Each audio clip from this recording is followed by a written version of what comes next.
If you're a facilities manager at a university, you know students rely on the cafeteria for breakfast, lunch, dinner, and the occasional late-night snack. So when a dishwasher breaks down and dirty plates pile up, the mess hall can turn messy in the blink of an eye. Enter Grainger. With over 1 million industrial-grade products and fast delivery, the product you need now is never far away. So you can turn that dishwasher back into a lean, clean washing machine. Call, click Grainger.com, or just stop by. Grainger, for the ones who get it done. Over the past 75 years, more than 10,000 chemicals have entered our food supply, but the EU allows just 300 additives. At Thrive Market, we prioritize quality, banning over 1,000 ingredients found in conventional grocery stores. Our Healthy Swap scanner helps you find better versions of your pantry essentials without the junk, dyes, or fillers, and everything is delivered right to your doorstep. So shop at a grocery store that actually cares about your health at thrivemarket.com/get started for 30% off your first order and a free $60 gift.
Okay, welcome to the Opperman Report. I am your host, Private Investigator Ed Opperman. This show is brought to you by Audible.com.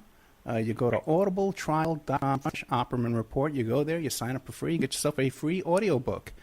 Tonight we are live on TalkStreamLive.com, PSN Radio, Wolf Spirit Radio, TalkSuperstation.com, AwakeRadio.us, AwakeRadio.uk, 1800 online, Shizaz Radio, Just Us Radio Network, and Scottish Sovereigns on the Land. Okay, then throughout the week, we're on Para X Radio, Saturday nights, 7 p.m., the CBS station.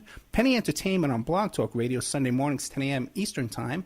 Firehorse Radio, Thursday evenings. Late Night in the Midlands on Tuesdays.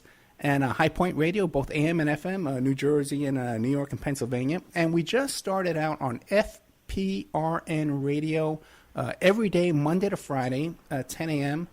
Pacific Standard Time. Coming up soon, we're going to be hooking up on Cave Radio Broadcasting and Northern Lights Radio, so we're still working on that. Tonight we have Nick Bryant. He's the author of The Franklin Scandal and Confessions of a D.C. Madam. Okay, and you can find his books. I got the link to his books up on my blog, The Opperman Report. Otherwise, you can find the books on TrineDay.com or on his website, FranklinScandal.com. Coming up in the next few weeks, we got Dean Henderson talking about Venezuela and the death of Hugo Chavez. We have John Morgan talking about the Princess Diana murders. And we have some very special broadcasts that we're going to be doing during the week that we're going to be recording. We have something coming up about Ted Gunderson.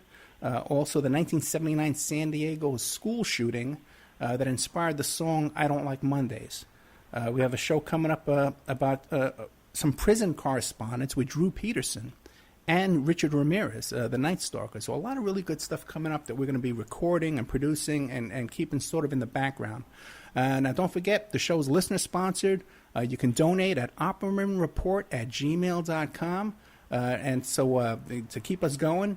And you can also find the shows on the Opperman Report YouTube channel, Spreaker.com, and iHeartRadio.com.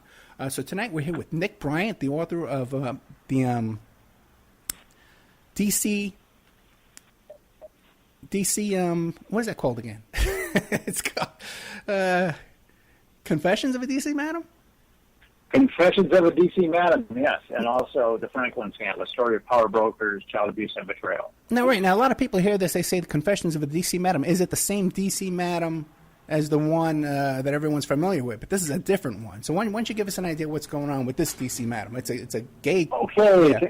Confessions of a D.C. Madam, The Politics of Sex, Lies, and Blackmail, is about Henry Vincent. He ran the largest gay escort service that's ever been uncovered in Washington, D.C. Deborah Jean Palfrey was his heir apparent. She was dubbed the D.C. Madam in 2008. Henry was packed away and sent off to prison in 1990, and Deborah Jean Palfrey was dubbed the D.C. Madam 18 years later. Oh, so they knew each other. Henry Vincent ran the largest gay escort service in Washington, D.C., and his ultimate downfall was precipitated by the fact that he provided escorts to a CIA asset named Craig Spence, who used his escorts to blackmail politicians and other power brokers. And Henry suddenly found himself at the epicenter of a sprawling conspiracy whose cover-up was engineered at the pinnacle of the Bush 1 administration. So the two D.C. Madams knew each other. They did not, no. Henry Vincent never met Deborah Jean Palfrey. Okay. Henry was packed away to prison in 1990. He got out in 1995 and became a legitimate businessman at that point. Got out of the escort business. He's been a very successful, legitimate businessman since 1995. Well, how'd you meet him to begin with? Well, when I was writing the Franklin scandal, the Franklin scandal was about an interstate pedophile network that flew kids from coast to coast and pandered them to the rich and powerful. And Lawrence C. King, who was one of the ringleaders of the pedophile network, worked in conjunction with Craig Spence, who was, as I mentioned earlier, a D.C. power broker and a CIA asset. And Craig Spence and King had a pedophilic blackmail business together. And Spence's house was wired for audiovisual blackmail, and King would bring kids in to Washington, D.C., and politicians and power brokers that were pedophilically inclined would party at Spence's house and be provided with whatever they wanted, and ultimately be blackmailed. And Henry dealt with Craig Spence because Craig Spence spent up to $20,000 a month on escorts from his escort service. Craig Spence would provide D.C. elites with whatever they wanted. If they wanted young men in their 20s, they wanted young women in their 20s, or if they wanted children. I mean, whatever you wanted as far as sexual proclivities or drugs, Craig Spence would provide, and he would, at that point, he would be blackmailed. Okay, and Craig Spence, though, had some pretty legitimate positions, though, in government, right? He was a Republican lobbyist. Craig Spence was a Republican lobbyist, and but he was very shadowy. I mean, it is true that he did lobby. He lobbied for the healthcare industry, but the vast majority of his money came through illicit activities such as blackmailing. And actually, he was protected by. He had like his own Secret Service crew, his own Praetorian Guard that protected him. And because if you're blackmailing the rich and the powerful, yeah, the rich and the powerful have access to people that can probably assassinate you.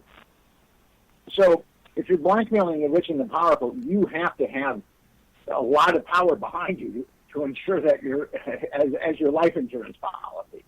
And a cadre of Secret Service agents acted as Spence's Praetorian Guard. Wait a second. He had actual Secret Service agents working off duty for him? Yes. Henry and I get into that in Confessions of a D.C. Madam. He actually had Secret Service agents guarding him. Okay. On duty or off duty? I would assume off duty, but the way that setup was, one would never really know, to tell you the truth. Okay, wow. Okay. There were a lot of rules bent with Craig Spence. I mean, he would give midnight tours of the White House to prostitutes and male prostitutes and child prostitutes. I mean, Spence was able to bend a lot of rules in the Reagan and Bush 1 administration. Well, give me an idea. When was Spence around Washington doing his stuff? In the 80s, throughout the 80s. So under Bush. Under Reagan and Bush. Under Reagan and Bush. Yes. Oh, okay. All right. Okay. And he wound up murdered. Well, actually, he wound up committing suicide. Okay. And the internet is rife with speculation that he, in fact, was murdered. But I think Craig Spence, the shadowy organization that he worked for, retracted its financing. He lost his bodyguards. And he also had AIDS. He was a crack addict. He was a pedophile.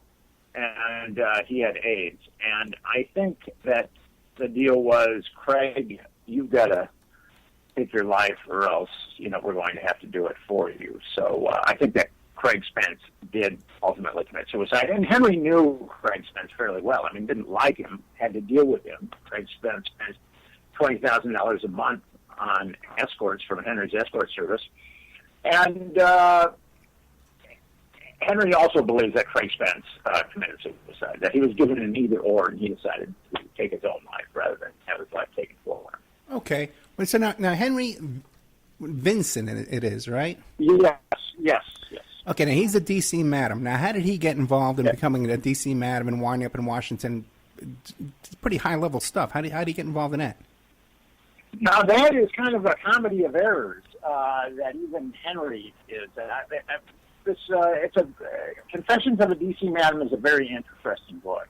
And Henry was a mortician from, he grew up in a remote corner of Southwest West Virginia. And he was a gay kid, and he got picked on quite a bit. And ultimately, he decided that he would be a mortician. He'd become a mortician. And he sought his mortuary fortunes in Washington, D.C. And he started to hang out with a couple of other gay morticians. And Henry lived a really pristine life. I mean, he did his first sexual encounter until he was 21, and never really a drinker, never a drugger, just really, he was kind of a mild-mannered mortician, a gay mild-mannered mortician. And he was hanging out with some other gay morticians, and they took him to a club called Shooters. And Shooters was a gay exotic club, and where there'd be gay exotic dancers. And Henry met a gay exotic dancer who he kind of became enamored with, and invited the guy out for a date. And then during the course of their dinner, this gay exotic dancer told Henry that he was also an escort. And Henry's 26 years old. Now, he had lived a very sheltered life. He had never met an escort before. I mean, that's how sheltered his life had been. And this dancer / escort was telling Henry how difficult it is to work for a solid escort service, because escort services are always fly-by-night, and they're always problematic. And then he told Henry that there was an escort service for sale, that someone who owned this gay escort service was dying of AIDS, and that he wanted to unload it for like $10,000. So Henry just kind of jumped. It was just kind of the impetuousness of youth. He just kind of, I think because his sexuality had been so repressed for so long, I think that might have been a variable in the equation. But he became a proprietor of a gay escort service literally overnight. And what happened with Henry is very, very smart. So most escort services are fly-by-night operations, and they don't pay their phone bill. So Henry called up all the escort services in the DC Yellow Pages, and he noticed that a number of the numbers were disconnected. And so he called up these numbers, noticed that the phones were disconnected, and then he called up the phone company and said that he would pay the arrears on the number if the phone company gave him the number. So suddenly he ended up with like a bunch of numbers in the DC Yellow Pages under escort services. He exponentially enlarged his business in 2 weeks.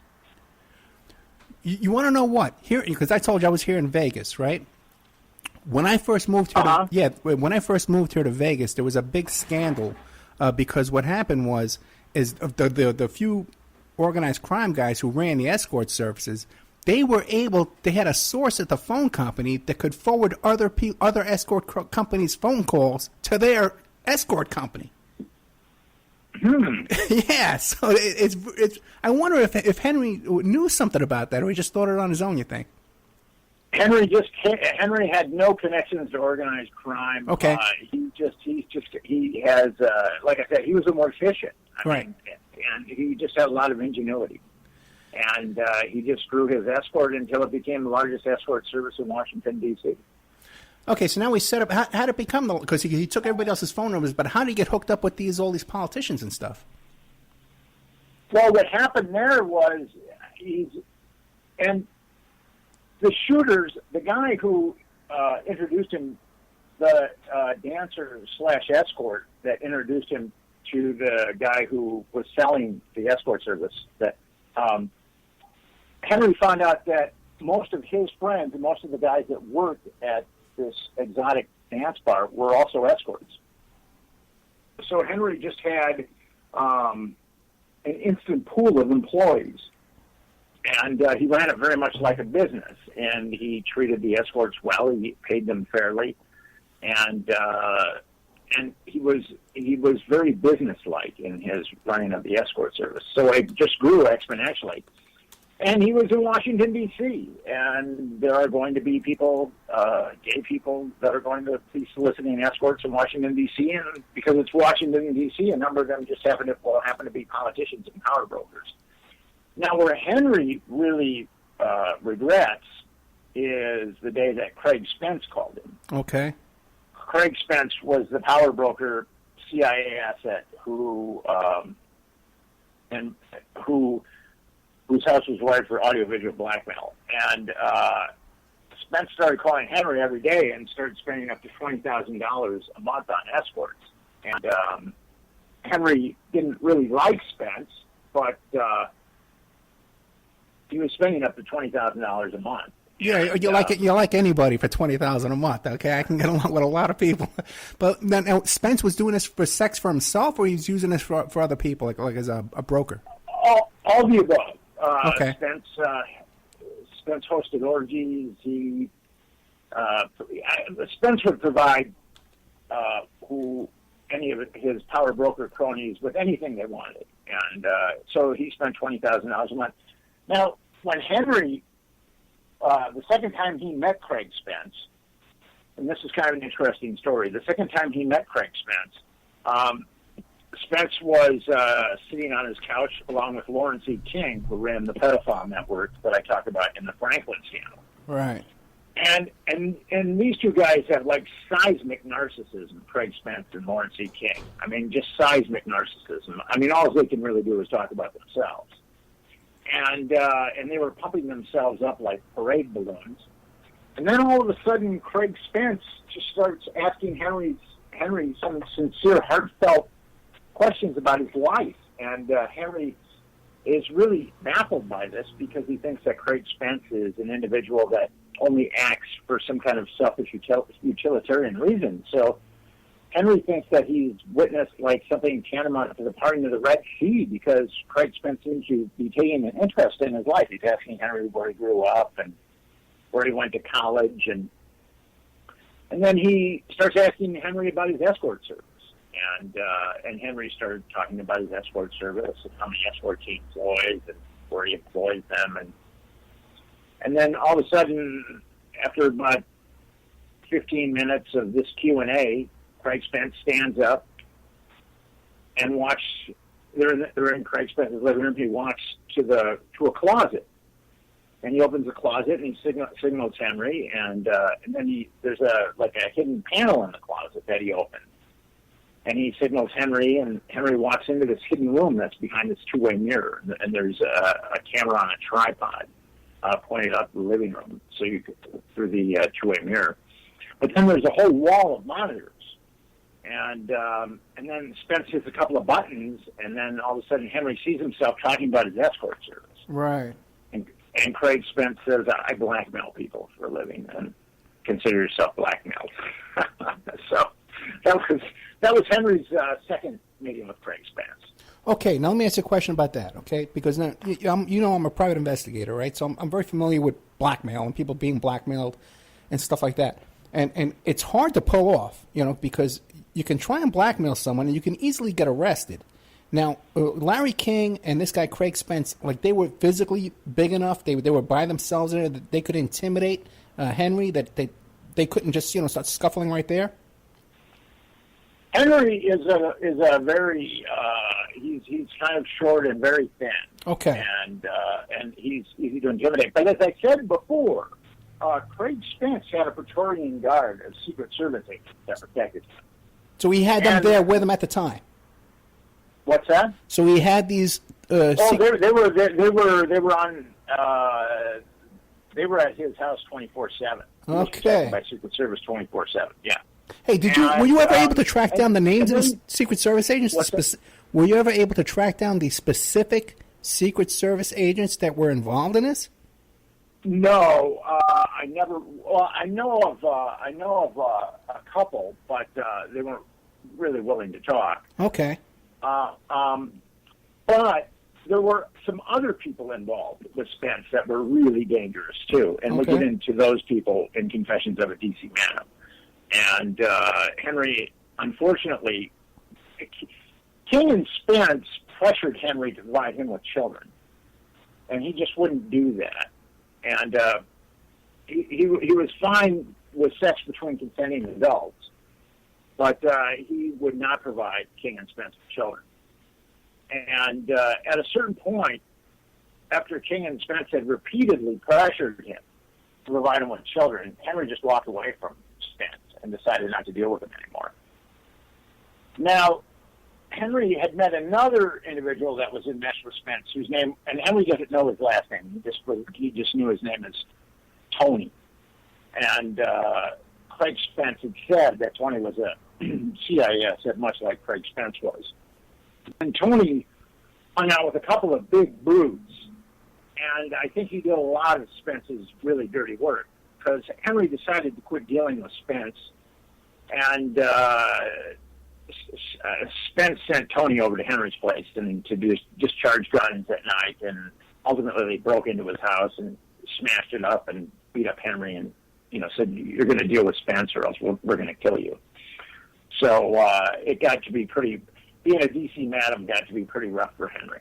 Okay, let's go over this. Now, Henry he's a homosexual himself, right? Yes. Okay, so he has a little escort business. Okay, fine. He's blurring the lines there. He hooks up with this guy, Craig Spence. He starts getting blackmailed. Now, did he still get paid by Spence even after the blackmail started, or from then on it was free? No. Spence was paying up to $20,000 a month. Right. He was always paying Henry. Oh, so even after the blackmail, he was still paying him. Yeah. I mean, but the thing about it is, Spence was into a lot of illegal activities, which Henry knew about, primarily the blackmail and running a interstate pedophile network. So that, in and of itself, because Henry was blackmailed, he kept his mouth shut about that, which I think kind of bothered him a bit. But Spence did pay him, yes. Okay. I mean, Spence was getting hookers from Henry just about every day. As I said, he was racking up $20,000 a month. And, okay. And that's corroborated, too, by the Washington Times. And also, too, Henry must have been making money from other clients as well. Oh, Henry was making a ton of money. Henry Okay. ran the biggest escort service in Washington, D.C., and, he was rolling it, Joe. Yeah, that's a huge business, yeah. He's a very bright guy, a very good marketer, and he started with that one escort service, and then he did the Yellow Pages thing, and then it just grew exponentially. Okay, so now Spence starts blackmailing him and says, "Hey, we want little boys and little girls too, or just little boys?" He wanted children, but Henry just refused to do that. So Henry never did that, or he did succumb? He never did it. Never. Okay. He refused to do that, and that's where he started to get into a chasm with Spence and the people that were behind Spence. Okay, so Spence sent some guy over to start, shooting up his house and stuff and causing problems. Yes. Yeah. Then what? Well, Henry decided that he'd still deal with Craig Spence after that. And although Spence never pressured him for children, Henry continued to deal with them. And Craig Spence is graduated from snorting cocaine to smoking crack at this point, so he became kind of a lunatic, and he was very difficult to deal with. And he worked for the shadowy network that protected him and obviously paid for his lavish lifestyle. And at a certain point, that network rescinded its funding because Craig Spence had to sell his place. He had a very nice home in an upscale part of Washington, D.C., and he had to sell his place, and ultimately the Secret Service agents that were protecting him no longer protected him. So at a certain point, I think Craig Spence got too dysfunctional Right. to be the point man for this blackmail operation. So that shady network that he was working for, that I believe was CIA affiliated, ultimately rescinded its financing. Now you said that Spence was hooked up with the CIA. Now what did that involve? Well, Craig Spence was a CIA asset. Okay. It's been corroborated by Craig Spence told that to Henry. Craig Spence told that to Washington Times reporters, and Washington Times reporters corroborated it through their intelligence connections that Craig Spence wasn't a direct employee of the CIA, but he was a CIA asset. So somehow he was being used by the CIA for something, but we don't know what his duties were for the CIA. Well, his duties were blackmailing people. Right. Because that's what he was doing. Right. As I said earlier, he was blackmailing some of the most powerful men in the country. And you don't blackmail the most powerful men in the country unless you've got like an army behind you. No, I hear you. Because some of these powerful men have their own armies. So you've got to have a massive army if you're going to blackmail people. Okay, so now if he's working for CIA, the people he must have been blackmailing must have been like foreign people, right? Foreign governments, foreign, politicians and stuff. America, foreign governments, politicians too. I believe that American politicians were certainly in that mix. Okay, do we have any idea of any names of who he was blackmailing? Well, we don't have names of who he was blackmailing, but we do talk about names in Henry's book. Okay. And the thing about it is, with Henry wasn't there when Spence was blackmailing people, but the thing about it is, this shadowy network that provided Spence with his blackmail abilities and blackmail technology and protected him, they were obviously blackmailing everybody that they possibly could because they knew exactly who called Henry. I mean, any politician or power broker that called Henry, they knew exactly who Henry was providing escorts to because they tapped his phone. So this shadowy network they were certainly blackmailing people through Spence's house, but they also, I believe, were cognizant of who Henry was sending gay escorts to, and they were probably blackmailing those people too. Gotcha. Now were these legal wiretaps on Henry's phones?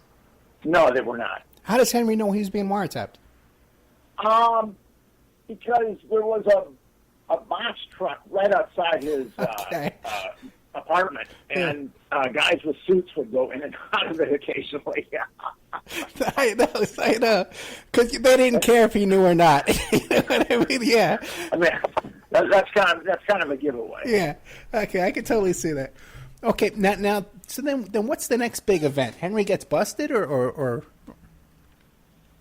Well, what happens is, Henry's providing escorts to a lot of big shots, like William Casey, the head of the CIA. Really? Wait! Casey was dating boys? Yeah, he was getting he wanted underage boys, but Henry provided him with young men. Really? Okay. So Casey was having sex with men. Okay. Yes. According to Henry. And he had a strange ritual. He liked according to Henry, Casey liked these escorts to anoint him with various oils. Really? And yes, and he also had erectile dysfunction. So That's how William Casey was brought to Henry's attention, because his escorts would talk about this kind of abnormal gentleman who wanted to be anointed with oils and had erectile dysfunction.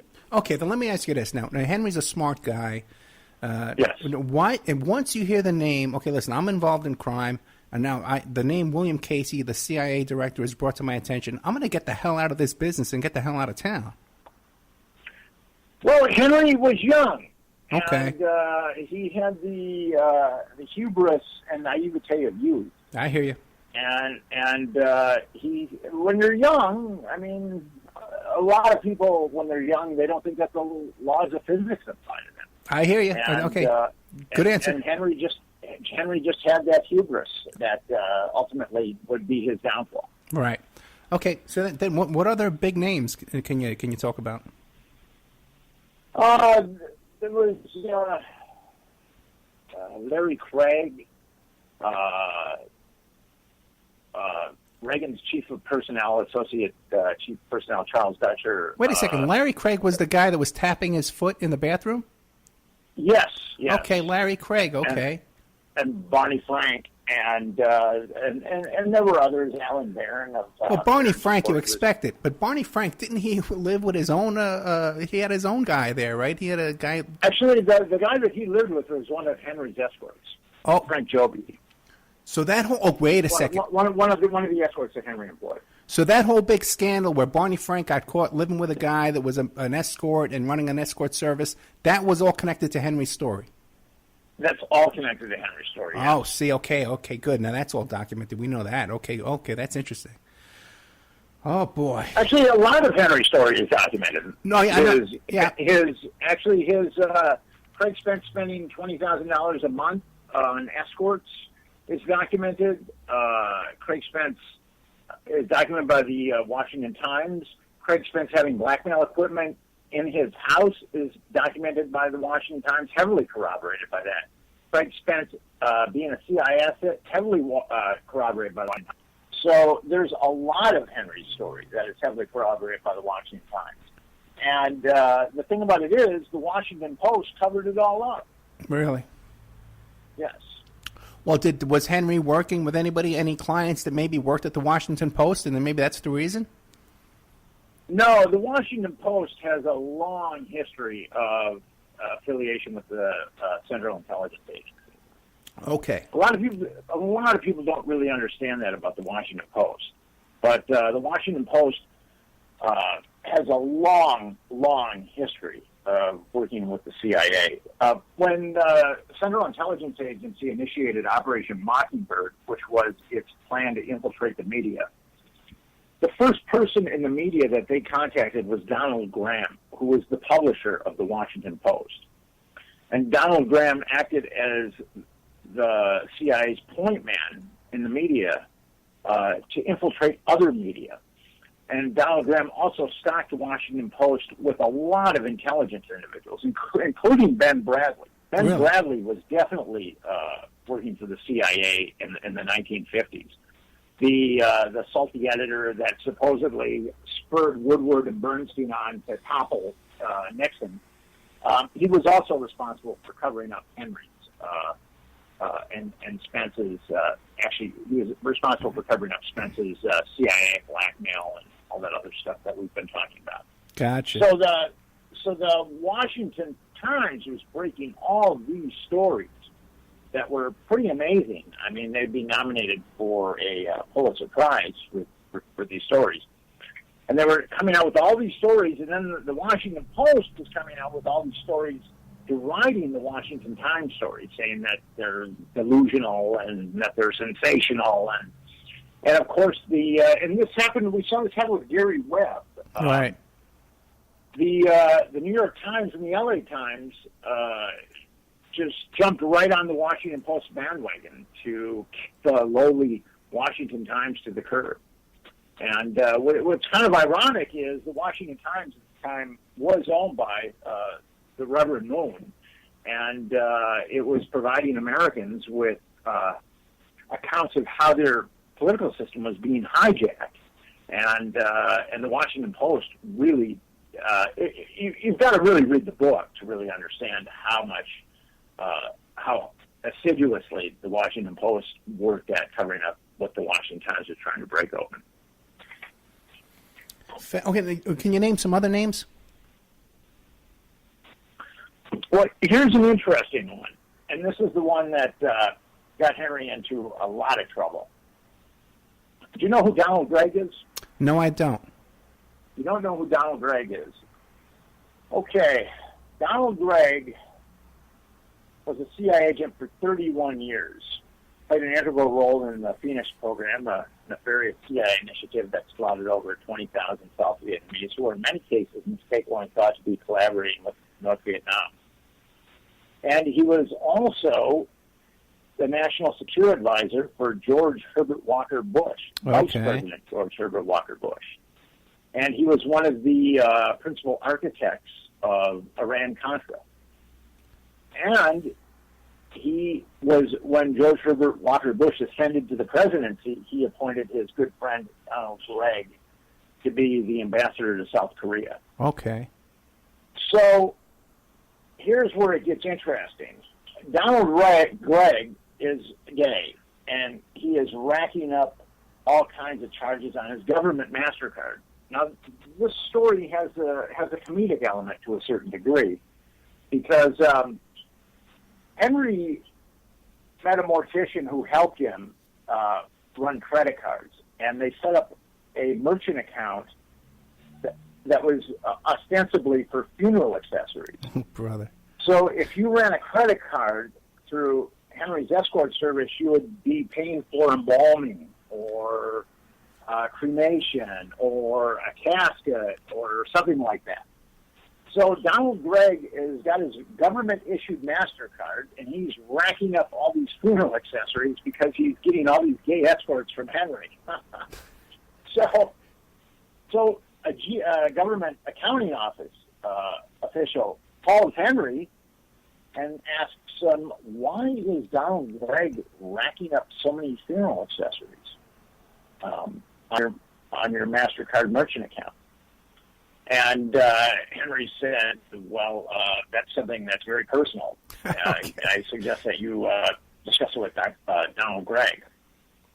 So after the government accounting office contacted Henry, Henry called up Craig Spence because he knew that Spence and Donald Gregg had some kind of affiliation. He goes, I just got a call from the government accounting office. And they want to know why Donald Gregg is racking up all these funeral accessories. And I told them to talk to Mr. Gregg because it was a highly personal matter. So what happened there was Spence had Henry come to his condominium because he'd sold his house at this point. And Spence was there, and then someone in George Herbert Walker Bush's cabinet was there. And they wanted Henry to go to bat for Donald Gregg. But Henry wasn't willing to do that because they thought that he was getting set up by them for a government accounting through government embezzlement. So Henry wouldn't do it. And this member of George Herbert Walker Bush's cabinet said, I can withstand a background check. Can you, as a threat? And Henry's hubris, he was only 29 at this time, said, yes, I can withstand a background check. And then within 72 hours, Henry was raided by the Secret Service. Oh, real? Oh, whoa, wait a second. Wait, the arrest for his prostitution ring was by the Secret Service? What's that? You're saying that his prostitution operation, his escort service, the arrest was made by the Secret Service? Yes. And what happened, now this is an interesting story because Henry, I said earlier that there was an individual named Tony that threatened Henry. Okay, Tony worked with Spence, and he was the shadowy figure that wafted in and out of Henry's life. And Tony asked Henry to start running credit cards. Because initially, before Henry met Tony, he didn't have an ability to run credit cards. And then but Tony made sure that he found an ability to run credit cards. And so Henry set up a merchant account, and then Tony suggested a place in Florida to run credit cards, which turned out to be a Secret Service thing. Oh, brother. So what they were doing, see, Henry was the man who knew too much. Henry knew about that Craig Spence was blackmailing all these very powerful people. He knew that Craig Spence was affiliated with the CIA. He knew that William Casey was using his escorts. He knew that Donald Gregg was using his escorts. He knew that Larry Craig was using his escorts. Henry was the man who knew too much. Yeah. And they had him do the credit cards because at that time, credit card fraud was handled by the Secret Service. Right. It makes sense now, yeah. So he was like a lamb led to slaughter because the Secret Service could completely control that investigation when they decided that the time was right to take Henry down. So they led him down the primrose path of processing credit cards, knowing that there would ultimately be a time when they would probably need to take him down just because he knew too much. And then the Secret Service could control that entire investigation. I got you. That's what happened. That's what happened to Henry. Okay, now what was he charged with when they busted him? Now, this is where it gets really ominous for Henry, anyway. Henry was charged with a 43-count RICO indictment, which you're familiar with RICO. Oh, yeah. Racketeering, influence, corrupt. Okay, so mob bosses, they don't get, a mob boss will get charged with like a 30-count RICO indictment or a 35-count RICO indictment. Henry was running an escort service, and he was charged with a 43-count RICO indictment. He was looking at 295 years in prison. He was only running an escort service. And that was the government's grand plan. They wanted to make sure that he didn't talk. So they essentially said to him, yes, you know a lot, and you could cause us a lot of problems, but if you talk, we will put you away for the rest of your life. So he decided that he would take the plea bargain. Greta Van Susteren represented him. Yeah, I know. We'll get into that in a second. But the thing is, too, now, when he's negotiating this plea, he doesn't have anybody to rat out because they don't want to hear about anybody he wants to talk about. Well, actually, they debriefed him for a number of days, and he told them everything. And this is amazing. Greta Van Susteren was representing him. Yeah. And they were debriefing him, and he was saying all kinds of incriminating stuff about him and naming various politicians and escorts and a member of George Herbert Walker Bush's cabinet. He was giving them everything, and Greta, but he was heavily incriminating himself, and Greta Van Susteren didn't go to any of those debriefings. Oh, my God. Wait, was this what's called like a free talk? He was having a free talk where he couldn't be charged with any of those things he was talking about? No, well, they had yet to give him any kind of. He was cooperating at that point, and they could decide. But just because you're cooperating, that doesn't mean that they're going to knock off years. You're working in the direction of knocking of leniency, but that doesn't necessarily mean leniency. How did he hire Greta? How did he hire Greta Van Susteren? His mother had heard about Greta Van Susteren, and she suggested that he hire Greta, and I think Henry would have regrets that very much. Now, this was before OJ? This was before Greta really became big. Okay. This was in 1989-90. Right, that's before OJ. Okay, good. Okay. Before the juice. Yeah, that's before the white Bronco chase, okay? Oh, my God. Okay, so now he hires Greta Van Susteren. She does not attend any of these talks with the DA's office and with the... who was interrogating him? The Secret Service? The Secret Service. The Secret Service controlled the entire investigation of Henry. Wow. Okay, so then what happened? He goes in there, he's telling them everything. Goes to his guts, and then they ultimately say, well, Henry, we're going to give you 5 years. Okay. And he goes and he does his 5 years. And Greta was his lawyer from start to finish? Yes. Okay, and he got a 5-year. And he did. Yeah, he had to go to prison for 5 years. All right, how'd that work out? Well, he got out of prison and he got a master's degree in integrated marketing and became a very successful businessman, legitimate businessman. So he got out of prison about 35 years old? What's that? He got out of prison about 35 years old? Yes. Okay. And got a master's degree in integrated marketing. And Henry is also a licensed pilot and licensed helicopter operator, too. Yeah, I saw that, yeah. So he's a very talented guy. And he became a very successful businessman, but the government came after him again, and Henry was the man who knew too much, and the government came after him again on trumped-up IRS charges, which we talk about in the book, and threatened to indict his elderly mother. Oh, really? And yes, and then he had to eat some more time, and he's been out now for I don't know, about 8 years. He's a hugely successful, completely legitimate businessman. Okay, and, now with the IRS, right? Now, what happened with that? The IRS IRS sends you a letter saying, "Hey, you owe us money." Okay. No, that's not how it went. You kind of have to read the book. There's some, major nuances to how they nailed him on conspiracy to defraud the IRS, and he was the only one named. So it was kind of it was a very strange conspiracy indeed. Well, how much money are we talking about?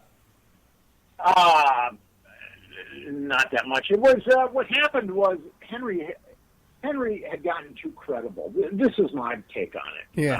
Why they came after him a second, and actually they came after him a third time while we were writing this book. I believe there was a grand jury that was out to indict him while we were writing this book. But the second time around, I think he just became too successful and too legitimate. Right. And that gave him a lot of credibility, and he was the man who still knew too much. So I think that the government decided to take him down again, just to diminish his credibility and also to show him that they could take him down anytime they wanted. Right. But wait, no, but the IRS charges, that was for the escort service, or that was later on? No, this was later on. Oh, okay. Now that's even worse because he couldn't have been making that much money. He had to be, it had to be like a tax. The second time they went after him is really ridiculous. Yeah. I mean, and I would suggest that your listeners get the book if they really want to understand that, because it's kind of ridiculous. And, Confessions of a DC Madam. Yeah, because that's really it's really the IRS. You can work with them, you can negotiate with them, you can make payment plans. Not in Henry's. Not Henry though. Henry's a special case. They wanted to put Henry away again, and they succeeded. Yeah, and then a third time, you're saying when you're writing the book, they came after him again for what kind of charges now? We don't even know, but there was unfortunately, when we were writing the book, a grand jury was formed, and Henry hasn't had a lot of luck with grand juries. Yeah, so he was a little nervous. And then he and his lawyer received a letter. This is a very strange letter from the U.S. Attorney for the District of Southern West Virginia. And the U.S. Attorney said that Henry owned about a building in West Virginia that was worth about $1 million. And the U.S. Attorney said to Henry, we would like to put out a press release that you gave us the building. And Henry's lawyer fired back, well, I mean, you've got to give us something else in return. I mean, Henry's just not going to give you $1 million building. I mean, you've got to give us, something in return. So Henry's attorney got a lawyer from the office of the Assistant U.S. Attorney for Southern West Virginia that said that they weren't going to indict Henry. And then, so Henry gave them the building, and then he got a letter saying that they weren't going to indict him. That's American justice a la Henry Vincent. Wow. Now what would motivate him then to write this book and keep poking him? I think I'd be out of the country by now. Well, I think, the thing about it is Henry has gotten a lot of bad press. Okay. The government has really made Henry out to be like evil incarnate, and he's a pretty mild mannered guy, very laid back, and he's gotten a lot of bad press. The Washington Post just skewered him when he was going away on the income tax stuff. The papers in West Virginia skewered him. And then he's back in the funeral industry, and American Funeral Insider, which is the top trade magazine for the death care industry, has been skewering him over the last couple of years, 2 or 3 years. So Henry just really got tired of being skewered and excoriated, and he just decided to tell his side of the story. I mean, it was really brave on his part. I'm proud of him. No, yeah, I definitely have to take my hat off to him, because this is come on, man. One thing after another, it takes a lot of guts to stand up at this point and keep trying to fight back at this. So, Henry, if you're listening, I hope you call into the after show, man, 702-605-4894. I'd love to hear from you directly, man. Incredible stuff. So what do you think? Before we start getting into the other stuff, we got another 10 minutes left before a break. And then I definitely want to talk to you about the Franklin scandal, your other book. And also, too, I know you did a lot of work on the Epstein case. Let me ask you a question. Has anybody ever looked into who's going around installing all this surveillance equipment? Maybe it's the same company? Well, I think it was... Craig Spence was very candid with the Washington Times. He said intelligence, quote-unquote, friendly intelligence agents installed the equipment in his house. So, and Craig Spence told Henry that the CIA agents had installed the equipment. So I think it would be safe to surmise that the CIA did indeed, probably, most likely, install the blackmail equipment in Craig Spence's home. Incredible. So pretty much the whole operation was the operation from start to finish. I believe it was, yes. And as I said earlier, the government did everything it could to cover it up by hammering Henry with a 43-count RICO indictment. I mean, he was looking at 295 years, so that kind of shut him up. Sure. And then the Washington Post came in, and they just kind of kicked the Washington Times to the curb, and then they conscripted the New York Times and the LA Times to jump on its bandwagon, saying that all these stories that the Washington Times are writing about blackmail and CIA assets and all this other stuff is just delusional. Oh, poo-poo. So that's ultimately what happened, and then it was covered up. Henry went to prison. Didn't say anything, and the Washington Post ultimately rolled over the Washington Times, and the whole sordid chapter was forgotten up until Confessions of a D.C. Madam came out. Now his connection to... It's a very important part of, I think, American history that your listeners should be cognizant of. It's a very edifying book, and it shows... Not only does it really elucidate a segment of government, because political blackmail has been around forever.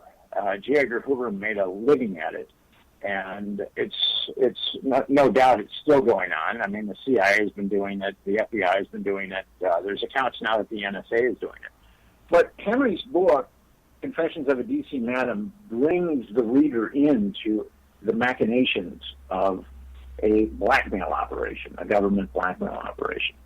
So it elucidates that, but then it also elucidates a spirit that refused to be broken, because Henry has been through a lot of trials and tribulations, and he absolutely refused to be broken by this. He is a successful, legitimate businessman, and although the government's come after him repeatedly, although he's been excoriated by the media for 25 years, he refused to be broken by this, and so I think it's a story that's that your listeners would, I think, cherish from both a human angle and then just a historical angle too. Yeah, not only that too, but he's another guy just like you and me, and and all of us here together. We're trying to get this information out there, and he needs support. I mean, he needs his book bought, and he needs to be supported in his efforts in bringing out the truth.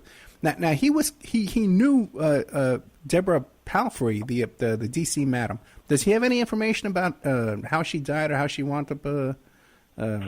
No, he didn't know her. Henry, when she came on the scene in Washington, D.C., Henry was a successful, legitimate businessman. So he never knew Deborah Jean Palfrey. But Henry will tell you this. Deborah Jean Palfrey, there's a lot of speculation and innuendo and rumor about whether or not she committed suicide. And she said that she absolutely wouldn't commit suicide, and then she committed suicide. And so there's a lot of speculation that she was murdered. I mean, I've talked to her attorney, Montgomery Sibley, and he doesn't know whether or not she committed suicide. I mean, she was all suddenly just had her life ripped up from her, and she tried to fight City Hall. She provided ABC with a 25-pound printout of numbers of her various clients, and ABC said that her clients, they were just like Joe Schmoes, even though she was providing at least one senator that we know of with escorts and a bunch of other people. So ABC lied there to keep that cover-up going, just like the Washington Post lied in Henry's situation. You don't have a list of those numbers, do you? But hold on a sec. Henry will say one thing, that he doesn't know whether or not Deborah Jean Palfrey committed suicide, but he feels that if he talked when they were putting screws to him, if he decided to talk, that he would have been murdered for sure. I mean, that's what he feels, and I would probably tend to agree with that too. Okay, so Henry never released his book of phone numbers, right? No, Henry cooperated completely with the government. With the government, right? I got you. Okay, and he got the consolation prize of 5 years in prison. Right, I got you. Okay, but now you don't have a list of the Deborah Palfrey's phone numbers, do you? No. Okay.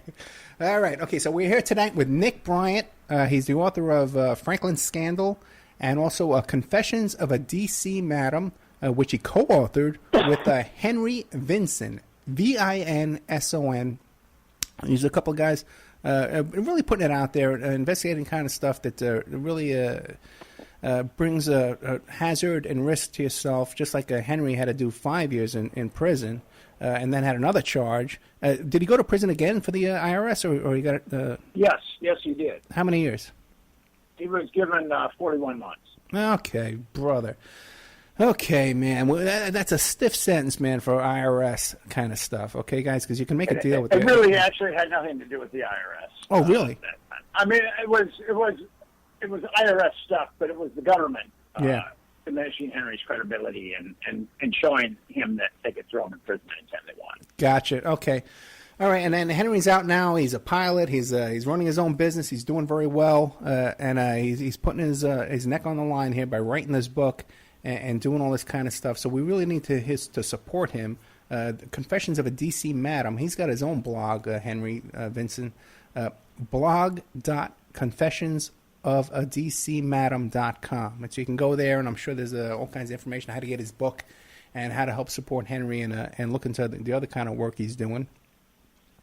We're going to be taking a break soon, and when we get back, we're going to be talking to Nick Brynat. I've been trying to get Nick Brynat for so long, you have no idea. We're going to be talking more about the Franklin scandal, get into that, a little bit about the Epstein scandal. And another question I always wanted to ask you, too, Nick, was about the Penn State Sandusky stuff. And how much that all fits into this. Again, it seems to be the same in Seville in England. It seems to be the same pattern over and over and over and over again. Before we take a break, what is it about these people in power that makes them want to have sex with little kids? Well, I think that pedophiles exist in all social strata. Yeah. But I think pedophiles in the upper social strata have a tendency to molest children with impunity. I think that's where the big difference is. Okay. All right, we'll be taking a little break here. It's a nice little 5-minute break, Henry, Nick, so you can go get a drink, whatever you want to do, and come back. We'll be right back after these messages.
Okay, well, I'm hearing that our ad didn't play, but I guess we'll have that straightened out by next week. I want to give a shout out and a big thanks to JP, who really helped us out with a lot of technical stuff tonight. And JP is he's the owner of everbeyondradio.com, and you can check out his radio show archives, and he has awesome meditation products and shungite and crystal devices. And he does soul readings, all kinds of stuff. Okay, I was going to say weird stuff, but good old JP. And he has another show called Journeys with JP on Revolution Radio at 8 p.m. Mondays in Studio B. And good old JP is a really cool guy, and he helped us out with a lot of stuff tonight. But we're here tonight with Nick Brynat, written a book called Confessions of a D.C. Madam. But he's also very well known for his book. It's a pretty recent book, too, is The Franklin Scandal. Okay, and we have a link to that on my website as well. So we are back with Nick Brynat. Nick, are you there? I'm here. Okay, brother. I'm back. Thank you very much. Now, tell us about the Franklin scandal. I've had Mayor Jim Rothstein on the show, and I know he helped out with that kind of stuff. He knew the camp and stuff. But give us an overall version, and then we'll get into more details on the Franklin scandal. Okay, the Franklin Scandal is a book that I spent 7 years writing. It's about an interstate pedophile network that flew kids from coast to coast and pandered them to the rich and powerful, and also the political elite.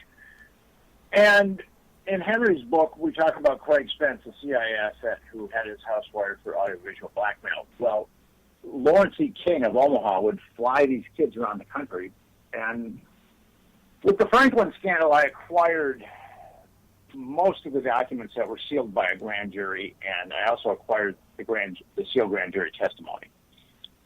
And a lot of those documents, I collected over 200 flight receipts, and most of the flight receipts go to Washington, D.C., and a lot of the kids who I interviewed talk about being flown to Washington, D.C. And there, Craig Spence had his party house that we talked about about last book, Henry's book, that was wired for audiovisual blackmail. And ultimately what happened there was 2 grand juries were formed to say that this pedophile network didn't exist. And I have the sealed transcripts of one of the grand juries, and I showed that grand jury was truly a travesty of justice. Hey, let me ask you a question. How did you get a hold of the sealed transcripts? You get people to trust you after a while. Okay. And once you build up trust, and they firmly believe that you will not, because the people that did give me the sealed testimony, they could potentially end up in prison for doing that. So they trusted me to the point where they knew that I wouldn't give them up. Okay. And that I would eat 18 months for contempt before I could give anybody up. So once I established that kind of trust, and it took a while, it took about 4 years. I worked on the Franklin scandal for 7 years. But once I established that trust over the course of about 4 years, I was able to get the sealed grand jury testimony. And I don't know if your listeners really know how a grand jury works, but I should probably fill that in a little bit. Grand jury has like an authoritative ring, like the gods from Mount Olympus have sent down a decree. When people hear a grand jury indicted such and such, it's like the gods from Mount Olympus have sent down a decree. But grand juries are very notorious because they're easily hijacked. With the grand jury, you appoint a special prosecutor. And then you have grand jurors who are just regular citizens that have just shown up for jury duty, and they've been funneled into a grand jury. And whatever evidence the special prosecutor deems worthy, whatever witnesses the prosecutor deems worthy, those are the only witnesses that are called. It's not adversarial at all. The special prosecutor controls who the grand jurors hear and what the grand jurors see. So there was a New York chief appellate judge that once said that grand jurors have so much power, or special prosecutors have so much power over grand jurors that they can get grand jurors to indict a ham sandwich. And I show in my book, The Franklin Scandal, that the one grand jury, the state grand jury, and the federal grand jury was essentially the same, but I didn't get the sealed transcripts for that one. I got the sealed transcripts for the state grand jury. I show what a travesty of justice it was. It was hijacked. It let all the perps off completely walk for molesting all these kids. And there were two kids who stood up to this unbelievable juggernaut of power and corruption, and they were indicted for perjury. The girl, Alicia Owens, was looking at 160 years for perjury. She was indicted on 8 counts. Each count carried up to 20 years. And the boy, Paul Benassi, was looking at 60 years. He was indicted on 3 counts. So in this particular grand jury, it cleared all the pedophiles, and it indicted the kids that wouldn't talk or that refused to recant their accounts of abuse. Right, because in these grand juries, not only can they convict a ham sandwich, but they can also let a mass murderer free, very easily, because they can totally run the DA totally runs it and gets what he wants every time. Yeah, a special prosecutor. Well, the DA is generally who appoints the special prosecutor, and sometimes in Henry's case, the principal person that was prosecuting Henry was Alan Strasser, who was an assistant U.S. attorney for the District of Washington, D.C., and he was appointed to indict Henry, and through the book it had a 43-count RICO indictment. So, I mean, that was obviously a travesty of justice, too, because Henry was just operating escort service. So there have been innumerable examples of grand juries that have been hijacked, and Americans really don't understand the grand jury system, which is truly a sad scenario, because if they better understood the grand jury system, they wouldn't give as much credibility to grand juries as they give. Because and I think the grand jury system needs to be overhauled, because it's just too easy.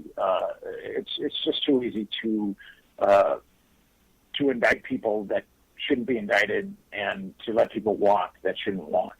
I mean, it's really it's a system that needs to be overhauled. Well, let me ask you this. In the Franklin scandal, whatever happened to the careers of these prosecutors in that case? Well, in the Franklin scandal, everybody who was part of the judiciary that enabled the pedophiles to walk and ended up putting Alicia Owen away in prison, the girl who wouldn't recant her abuse was sentenced to between 9 and 15 years for perjury. She was indicted when she was a 21-year-old girl. She started getting molested when she was 15, and she was indicted when she was 21. And when she was 22, she was sentenced to between 9 and 15 years in prison. Little girl. Yeah. And she ended up serving nearly 2 years in solitary confinement. But everyone that participated in that grand jury or putting Alicia Owen away became upwardly mobile. The U.S. magistrate that participated became a U.S. District Court judge. The assistant U.S. attorney that participated in the cover-up became a U.S. magistrate. The prosecutor of Alicia Owen, and in my book I show that her trial was very much a kangaroo court. The prosecutor of Alicia Owen, he became a Douglas County District Court judge. Omaha is in Douglas County. And then the prosecutor after him, who ensured that Alicia Owen stayed in prison because her trial was filled with so many travesties of justice, and there were multiple appeals, he became an assistant U.S. attorney.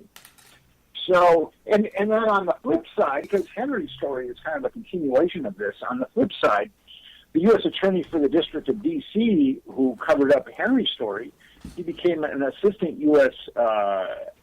attorney general, and then he was later hired by the Raytheon Corporation as a vice president. So everyone that helped cover up this blackmail and this pedophile network in the judiciary suddenly found themselves upwardly mobile. Gotcha. Okay, so everyone in the cover-up had a great career after that. How are these kids doing now? You know, it's poetic justice, because the kids that came forward and refused to recant are doing really well. And the kids that never came forward, or the kids that recanted because the FBI pressured them to recant, they're pretty much they're drug addicts or alcoholics. Oh, really? They're dead. I mean, it's truly sad. There's nothing but a wake of carnage here, and it's truly the Franklin scandal is a truly heartbreaking story, because of this huge interstate pedophile network that molested all these children with impunity. It's really heartbreaking. But the reason I wrote it was because children should not be molested with impunity in the United States of America. The judiciary, both state and federal, should not assist pedophiles in molesting children. And in this case, both state and federal judiciaries assisted pedophiles in molesting children. So I just felt like this was a book that had to be written. And I've had written a lot about children's issues before I wrote the Franklin Scandal. Actually, I wrote a book called America's Children Triumph or Tragedy, where I looked at all the problems of lower socioeconomic children growing up in America. And when I came across that Franklin pedophile network, I decided that I just had to hang in there and write a book about it. It took me 7 years. It took me a lot of work, but I'm glad that I wrote the book. Well, let me ask you this. Why don't you describe that case, the whole story about Larry King and the Franklin Credit Union, and give people a little overall view of what happened there. But then I want to hear about how did it even get before a grand jury? Like, how did this, if it was all being covered up so much, how did it even get to the grand jury to begin with? Was it to shut these kids up, I think? The Franklin scandal gets its name from the Franklin Federal Credit Union, which was owned and operated, Lawrence E. King, who was a Republican power broker and big shot, was the general manager of the Franklin Credit Union. That's how the Franklin scandal gets its name. That credit union was essentially a front for a nationwide pedophile network. And now how it got to the point of a grand jury is kind of interesting because social services had accounts of King molesting children. And had accounts of King being involved in child pornography, had accounts of Lawrence E. King flying children to be tendered in various cities, interstate transportation of children. So Nebraska Social Services went to both state and federal law enforcement, and they said, hey, we've got kids coming forward that are talking about Lawrence E. King being involved in child pornography. They're talking about Lawrence E. King flying them to different states to be pandered, and they were just simply ignored. So ultimately, when King molesting children, he was also stealing money from the Franklin Credit Union. In totality, he stole about $40 million from the Franklin Credit Union. And a number of Nebraska senators were perplexed how King could steal $40 million from this credit union because federal credit unions are supposed to be audited every year, and this credit union had been audited in 4 years. So they set up a committee called the Franklin Committee to look at the looting of this credit union and why this credit union had been looted over the course of all these years and it hadn't been audited. So when this Senate subcommittee formed, the state subcommittee formed, these social services personnel came to the senators and they said that the Franklin Credit Union was essentially a front for a nationwide pedophile network. So these senators hired a very good investigator named Gary Caradori. Okay. And he started to find victims. In addition to the victims that had already come forward, he started to find other victims. And he found himself, the FBI went into a full court press at that point. They started threatening people who were meeting with Caradori. They started threatening Caradori. I mean, Caradori's phones were tapped. He was followed. And Caradori got the mother lode of evidence in Chicago. One of King's blackmail photographers had become disenchanted with King for whatever reason. I'm not quite able to figure that out. And he gave Gary Caradori a bunch of pictures of King's pedophilic orgies, where the pictures showed who the kids were and who some of the power brokers were. And Caradori was flying back to Nebraska, and he was going to break that case wide open, and the dominoes were going to start falling in Omaha, and they were going to fall all the way to Washington, D.C., and his plane just mysteriously broke up over Lee County, Illinois, and he was killed. And the pictures were never recovered. But in the Franklin scandal, I've got 5 sources that say that Caradori acquired pictures, and Chicago. Now, that photographer, he's back in prison right now, right? He is not. No, he's roaming somewhere in Nebraska, I do believe. I haven't talked to him. And What was his name again? his name was Rusty Nelson. Rusty Nelson. Okay, correct. But he was rearrested recently. He was arrested about 5 years ago, 6 years ago. Yeah, and what kind of charges was that? I think he was arrested for he did time for child pornography, and I think he was arrested for not registering as a sex offender. Okay, and now he's back out and he's wandering around. He's like on the run, hiding. I have no idea. I haven't talked to him in a number of years. Yeah, because he did some interviews too, as well, talking about all this. Oh boy. Okay, and now what about? Now there was some allegations in the Franklin case about Hunter S. Thompson. Not true. Okay, really? Not true. I don't believe that they are, but they might be. I don't know. I don't know. Wait, you're not familiar with the allegations, or that you don't believe that? I'm familiar with them. Okay. I just don't know what to make of that. So I'm not going to comment on it. Okay, very interesting though. Okay, so you don't think that you think possibly that Hunter S. Thompson had nothing to do with any of this? I have. I'm not going to comment on Okay. it. I'm Okay. not sure. Okay, good, because that's one of my big questions that I've always had about this, because I've heard his name brought up over and over, and I just wondered about it. Now, there was also another name, too, brought up in the Franklin scandal case, Colonel Michael Aquino.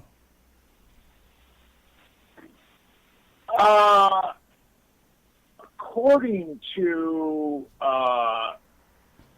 one of the victims, and according to Rusty Nelson, Aquino was affiliated with King. Aquino has denied that, though. Right. So, but I wasn't able to find any other corroboration other than one of the victims and Rusty Nelson. Okay. Okay, very interesting.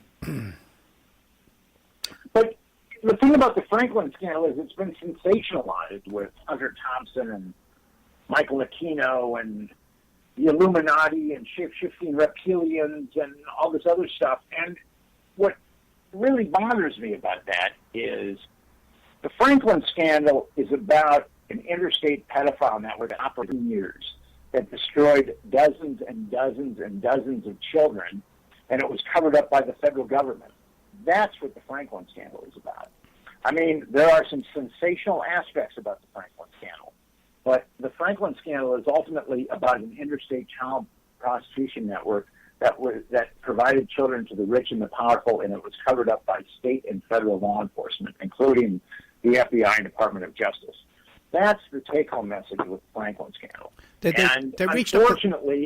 Unfortunately, these other things have gotten involved in the Franklin scandal and have spun it out of have just spun it out of reality. And that's a little frustrating for me because I looked into this for 7 years. And Gotcha. I talked to people about the Franklin scandal, and then they start talking to me about, like, the Illuminati and shape-shifting reptilians. And the Illuminati and shape-shifting reptilians never came up in my investigation of the Franklin scandal, and I investigated it for 7 years, and those things never came up. So I would have to surmise that I know the Franklin scandal is probably better than anybody alive, and I have never come across shape-shifting reptilians or members of the Illuminati when I've investigated the Franklin scandal. You know, that's interesting because I've followed this case quite closely too, as well. Not as you, but but the thing is that I've never heard anything about shape-shifting reptilians in this case. What I'm saying is Okay. that it's the case has been spun up with so much apocrypha. Gotcha.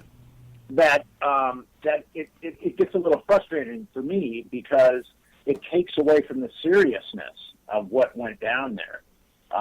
Because all this apocrypha, and people have embraced the apocrypha before they embrace the truth with the Franklin scandal, and that gets it's a little frustrating for me because I spent 7 years writing the Franklin scandal, and I talked to a lot of victims of child abuse who were abused with impunity and whose lives were destroyed. And so I get a little disappointed when people start sensationalizing the Franklin scandal. I mean, it's a very sensational story the way it is. Yeah, the story is extreme enough because Lawrence King actually sang the national anthem twice at the Republican Actually, National... just once. Okay. In 1984, he didn't sing it in '88, but he did throw a big bash for Bush in 1988.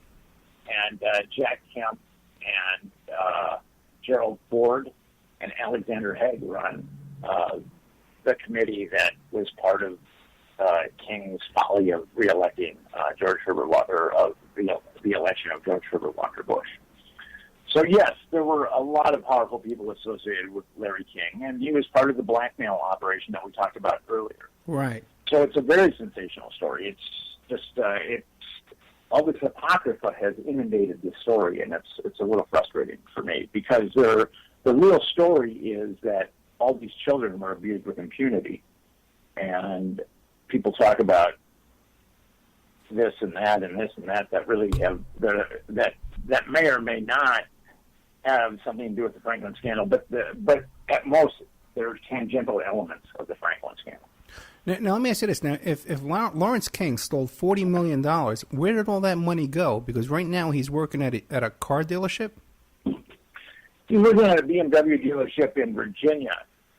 And I think that he pocketed a lot of the money, and I've heard accounts of where some of the money ended up, but I was never really able to satisfactorily corroborate those accounts. So I don't want to speculate on that. Okay. Now, was he ever charged? He was charged, but he was acquitted. No, he was never charged with child abuse. He was never, but he was charged with... According, Lawrence E. King was responsible for molesting dozens and dozens of children over probably a decade, and he was not charged with one count of child abuse. He was charged with financial crimes for embezzling money from the Franklin Credit Union, but he was, both state and federal authorities never charged him with one count of child abuse. Wow, that's amazing in itself as well. And now, besides these other names you mentioned, like Al Haig and people that were politically involved with Lawrence King, what other names came up that you think were involved in the child molestation? Well, I think you've got 3 grand juries that right to cover it up. You've got the FBI and Department of Justice covering it up in Nebraska, and you've got the Secret Service and Department of Justice covering it up in Washington, D.C. You've got the Washington Post covering it up in D.C. Again. And according to confessions of a D.C. madam, you've got someone in Bush's cabinet helping to cover it up.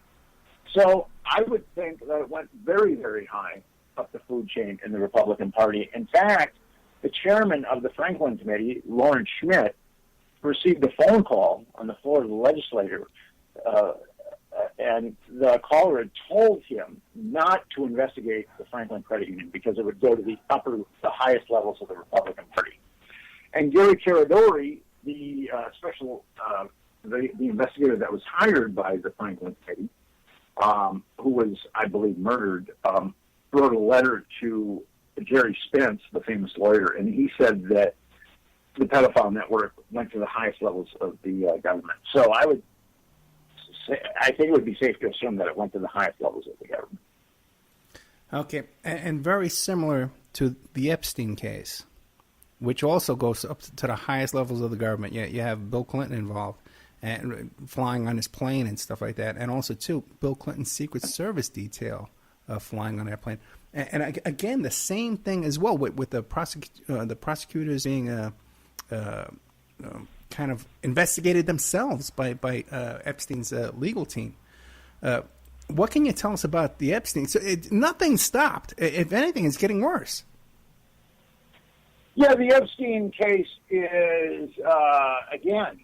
Powerful people abusing children with impunity.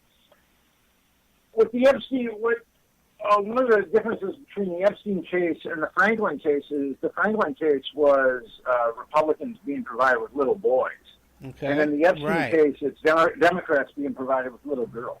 So I guess there is truly partisanship when it comes to molesting children. That's so interesting too. And you would always think that it's the Democrats that support homosexuality, and it's the Republicans that are Christian, and right wing. But here you look at it, it's fascinating when you think of it that way. It's just one of the idiosyncrasies of our power elite, I guess. Yeah. Now with Epstein, okay, one of the things that always interested me is where did this guy come from? Because he was at Lafayette High School in Brooklyn, and Coney Island, Brooklyn, a public high school, and then he winds up at these Cooper Union, and Cooper Union at the time was full scholarship. Have you looked into his early life to see how did this guy come from Welcome Back Kotter in Brooklyn to being a billionaire? Well, he taught at Dalton, which Right. is like a premier school for the elite of New York. He taught math, and then he ultimately made the leap to Bear Stearns. And then he... Wait, but Nick, let's stop there for a second, because how did he get to Dalton? He didn't have a college degree. Yes, that's one of the... from what I understand, he's quite brilliant. Okay. As far as mathematics. And then, from Bear Stearns, he was hired by Stephen Hoffenberg. Are you familiar with Stephen Hoffenberg? No, is he one of the Bear Stearns guys? Oh, Hoffenberg was arrested. right. Okay, I'm familiar with that. Okay, yeah. For the $475 million Ponzi scheme. Right. I think it's the third largest Ponzi scheme to date, and where he basically embezzled a bunch of money from Towers investors. Now, Epstein was working for Hoffenberg when that went down. Now, according to Hoffenberg,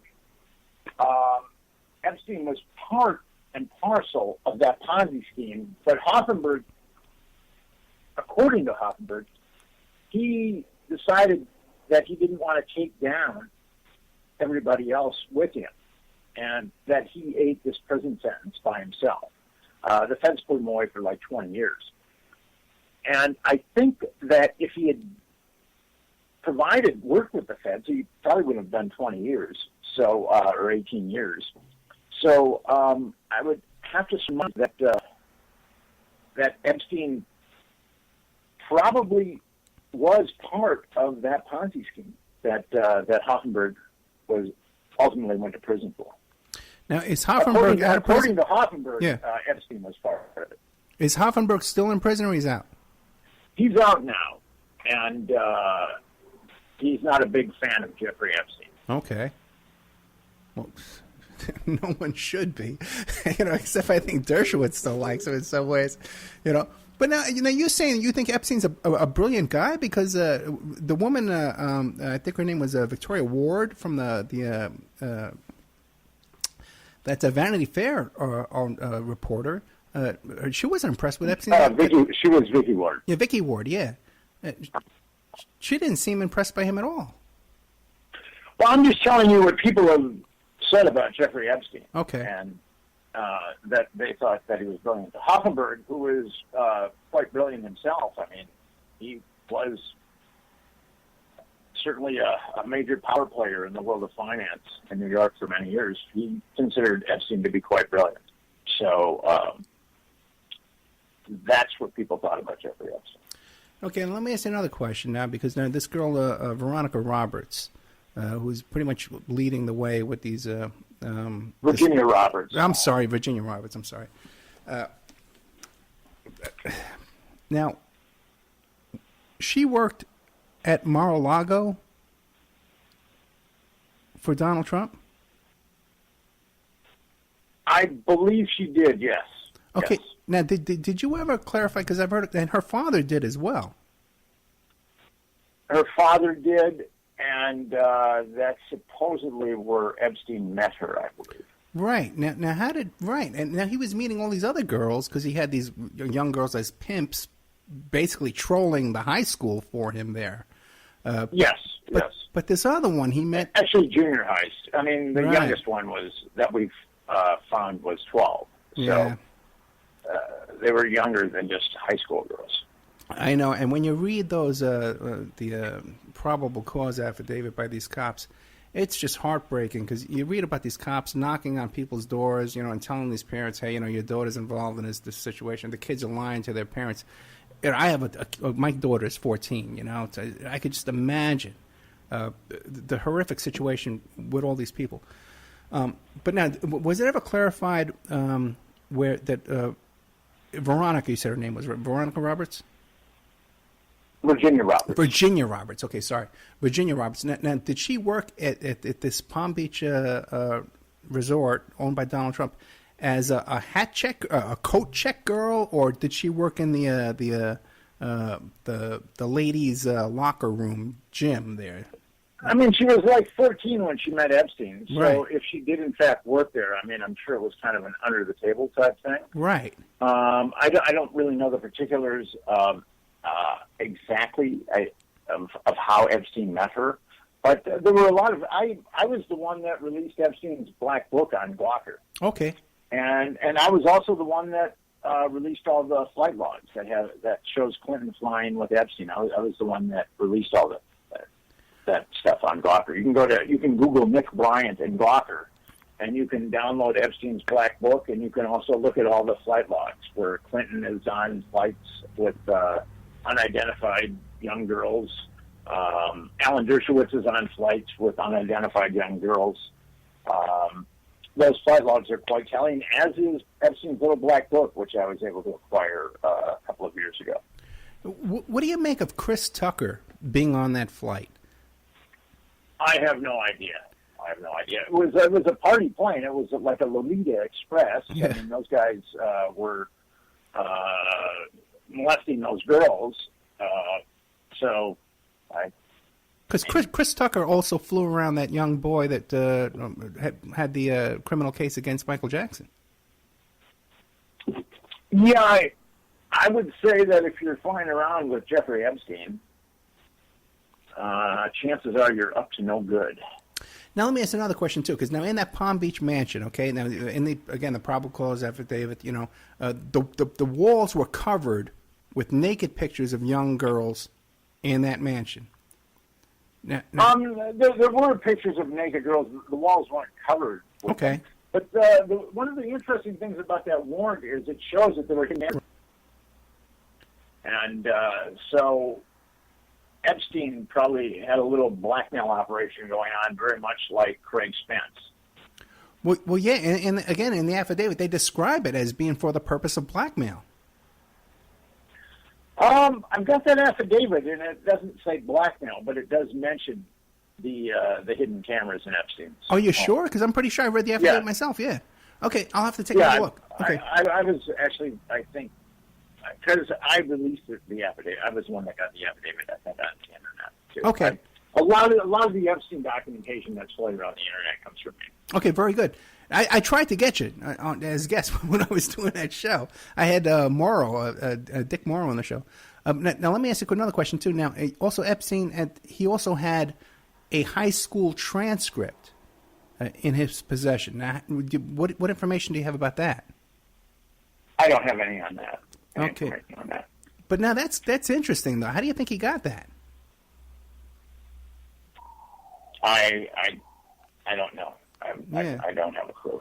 Now, why wouldn't there be an outrage with the parents in that neighborhood saying, "Hey, let's investigate the schools and find out how he got this"? Well, the thing about the Epstein case is, it was, again, we have a corrupt grand jury. Yeah. There was a grand jury that was formed, and the Palm Beach Police Department, after all, Jeffrey Epstein is a billionaire, and the Palm Beach Police Department pursued Epstein diligently, but gingerly. I mean, they didn't want to. Epstein had donated money to everybody, including the Palm Beach Police Department, and but they ultimately came up with that with the affidavit for a search warrant. They had 5 girls that had come forward, underage girls that were molested by Epstein. And then they had a number of corroborating witnesses. I think there were like 18 people in all on the affidavit for a search warrant. there were the 5 victims, and then there was a number of victims that corroborated, or a number of witnesses that corroborated the victims. So ultimately, Epstein should have been charged with the molestation of 5 children. And the Palm Beach Police Department knew of more, and actually the feds knew of more, too. But Epstein should have been charged with those 5, but a grand jury was called. And lo and behold, the grand jury didn't indict Epstein on a single count of child molestation. It indicted him on 1 count of soliciting an adult. So that was a grand jury that was definitely a ham sandwich. Yeah. Now, what about... And there was so much outrage. Michael Ryder, who was the head of the Palm Beach Police Department, just had a tremendous amount of outrage. And all those detectives, too. I mean, they worked really hard. And they had a solid case. I mean, Epstein should have gone to prison for years. I mean, they just wanted to indict him outright. But the state attorney for Palm Beach decided to form a grand jury, which is very strange because usually in Florida, grand juries are only formed for capital offenses. So that was a little fishy right out of the gate with that grand jury. And when that grand jury didn't come back with any counts of child abuse against Jeffrey Epstein, there was a tremendous amount of outrage with the Palm Beach Police Department. And actually the Palm Beach Post, too, there was outrage there. So the federal government stepped in, the Department of Justice. And the Department of Justice said, okay, we're going to get to the bottom of this. We're going to form a grand jury, and we're going to go after Jeffrey Epstein. And ultimately what happened was, I've got the emails between the assistant U.S. attorney that quote-unquote prosecuted Epstein and Epstein, one of Epstein's attorneys. I have their emails. Okay. And there was a third article I wrote for Gawker about these emails, and but Gawker has yet to publish the third article I wrote on the Epstein saga. But these emails are very telling because they're basically working out a way on how they can get Jeffrey Epstein the least amount of time. But the feds insisted that Jeffrey Epstein plead to 1 count of child abuse, and then also 1 count of adult solicitation. So he was potentially looking at 20 years because the 1 count of child molestation was 5 years, and then the 1 count of soliciting adult was 5 years, and then the minor was 15 years. So he was looking at 20 years, and then he was given 18 months in a county jail. He wasn't even put into prison. He was given a county jail, and he only had to spend nights there. He could go out during the day, and he ultimately did 13 months. And it was a private wing, too. But the feds, now this is where it gets very troubling, because the feds had a list of approximately 35 kids that get molested, and they were aware of more. But they had a list of 35 kids that he had molested. I mean, that's where it's really gets troubling.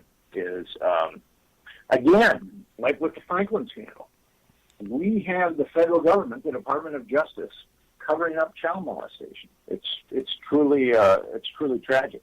Yeah, and these 30 kids, he settled civil lawsuits with many of these kids as well, right? He has settled over 30 civil lawsuits regarding his molestation of minors at this point. Now, but even still, after all of this, Bill Clinton, his daughter Chelsea Clinton, had a wedding, and who attended that wedding? Ghislaine Maxwell. That was Epstein's principal procurer, and she's blue blood from the UK. Her father was a scion of he was a major publisher, and Jeffrey Maxwell was part of Epstein's pedophile network. Actually, she molested kids too, and she made child pornography, and she was one of the honored guests at Chelsea Clinton's wedding. You can see as Chelsea is walking right down the aisle, you can see Ghislaine Maxwell right there with a big smile on her face. And what's really telling, what the feds did, is they immunized everyone in that case. Maxwell was immunized, and all the girls that were providing Epstein with these young girls were also immunized. So it's that deal that the feds made was quite amazing. And all conspirators. So the perps were immunized too. Right. In the deal that Epstein made, everybody was immunized, and Epstein did 13 months. So all the perps that were molesting those girls and all the procurers of those girls, they were all immunized by the federal government, which is just mind-boggling. And then it's the not federal like... government knew that there was going to be trouble if that deal ever was made public, so they sealed it. And some of the attorneys representing some of these girls, and then the Palm Beach Post ultimately appealed the sealing of it, and then it was unsealed, and lo and behold, it showed what a cover-up it was. I mean, the feds came in and covered it all up. Now, very stunning. That's very, an interesting point stunning. right now, because now the lawsuit that's taking place right now, right? Yes. Can you describe that? Because a lot of people think, well, it's he said, she said, and these girls are out for money. But describe what's going on with this litigation right now that Alan Dershowitz being brought into, and then Prince Andrew's being mentioned in. Describe that litigation right now. Well, what's happened was that the Epstein case is essentially going to be, because Epstein made that deal with the feds, and that was supposed to be it. But a judge is willing to overturn that deal. So that's where we're at this point, is these attorneys are pressing, and one of these attorneys is a former federal judge, are pressing for this really, really bad, just horrific, corrupt deal that the feds had made with Epstein to be overturned. And the judge is compatible with that. So we're just going to see how it goes from here. And that's how Alan Dershowitz got dragged into this. Now, if you read my Gawker article, Alan Dershowitz said that he didn't meet Jeffrey Epstein until Larry Summers was president of Harvard. And that happened around 2001. Well, actually, I had Alan Dershowitz on Flight Logs with Jeffrey Epstein in 1997. So Alan Dershowitz was being less than veritable when he was granting interviews disavowing his relationship with Jeffrey Epstein. And even those flight logs are pretty sketchy to begin with. There's a lot of people, unknown, passing, a lot of first names. And so who knows who else is on those flight logs? Yes. Well, there are a number of girls named on those flight logs. So, I mean, who knows? We just don't know who they are or how young they were. Right. And that's where we're at with that. But now, although you feel confident. What's that? You feel confident that this judge is going to overturn this ruling and reopen this case, and Epstein could possibly get some real time? I hope that that's the case. We'll see. We'll Okay. see. I mean, there's a lot of pressure on him, probably to let sleeping dogs lie. But I really hope that this judge overturns this ruling, and Jeffrey Epstein is held accountable for molesting these girls and the other big shots that he gave these girls to. I hope that they're held accountable too. Yeah, that would be wonderful. But come on, seriously, how confident are you that could happen? Look, from your experience with Franklin, with your friend Henry Vincent, and now this, Well, you've got two lawyers that are pushing very hard for it. They really are, yeah. And they're really courageous guys. They named Alan Dershowitz, and one of them is a federal judge, right? Former federal judge. So, and Brad Edwards, the other attorney, I've talked to him a number of times, and he is just—it's anathema to him to see all these children molested with impunity. It's just anathema to him. So, and I'm glad that this other lawyer has signed on with Edwards. So, and what they did was really gutsy, naming Alan Dershowitz and Prince Andrew. So, right. I really hope that pays off for him. Okay, so now moving on from that, the Sandusky case. Do you see the same pattern with Sandusky again, where there was a DA that wound up dead and his hard drive is all destroyed and all that kind of stuff? Yes, DA Greicar, I talked to a DA that worked in that office, and she told me that she felt that Greicar had been murdered. As far as Sandusky being part of a larger network, there's only been one person that's come forward to say that Sandusky was part of a larger network, and that was Greg Bucciaroni. Okay. And Bucciaroni had been molested by pedophile Edward Savitz in Philadelphia. And Bucciaroni said that Savitz drove him to like a second mile function with Sandusky. So at this point, and I've talked to Bucciaroni, so at this point, he is the only one that's come forward that's connected Sandusky to other pedophiles. Now, there very well might be other pedophiles in the mix here, but at this point, we just have the word of just one man.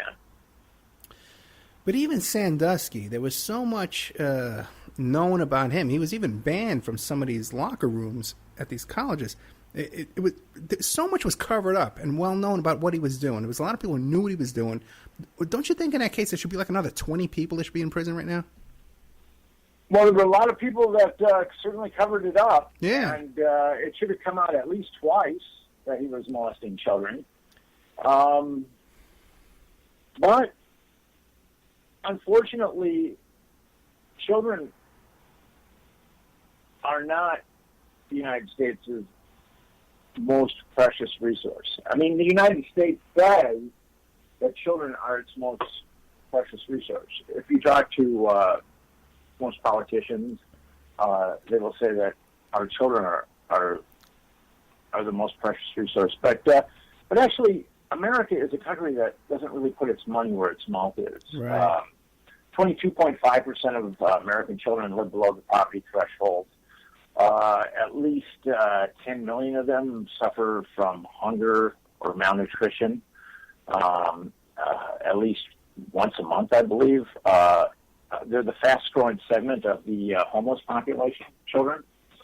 So America is a country that pays great lip service to its children to put its money where its mouth is.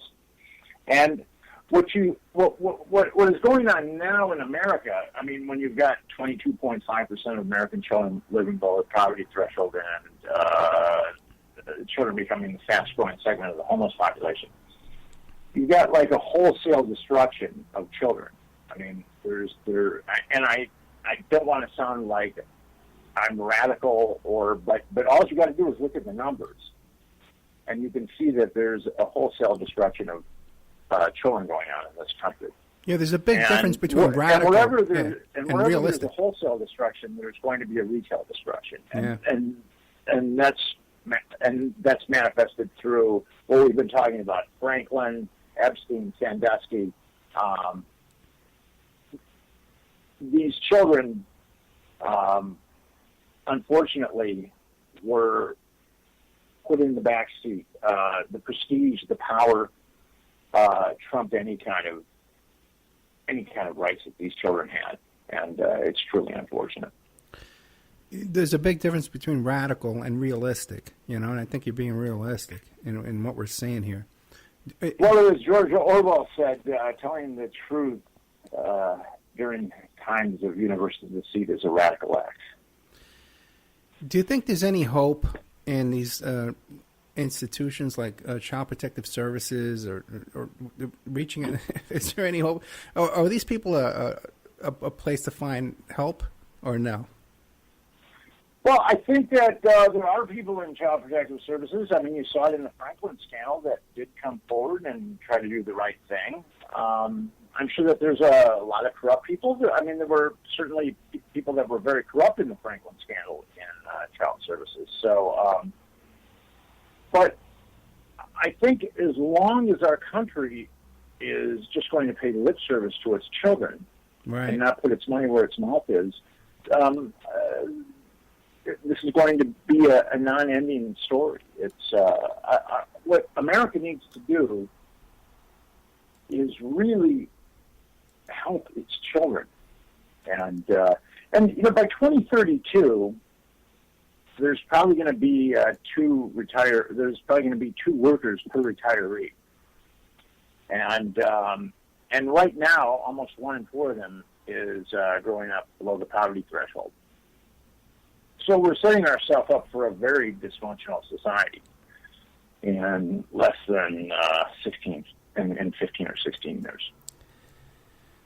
But, with all the stuff we've talked about today, right, and with the Secret Service involvement and prosecutors' involvement, short of a huge congressional hearing,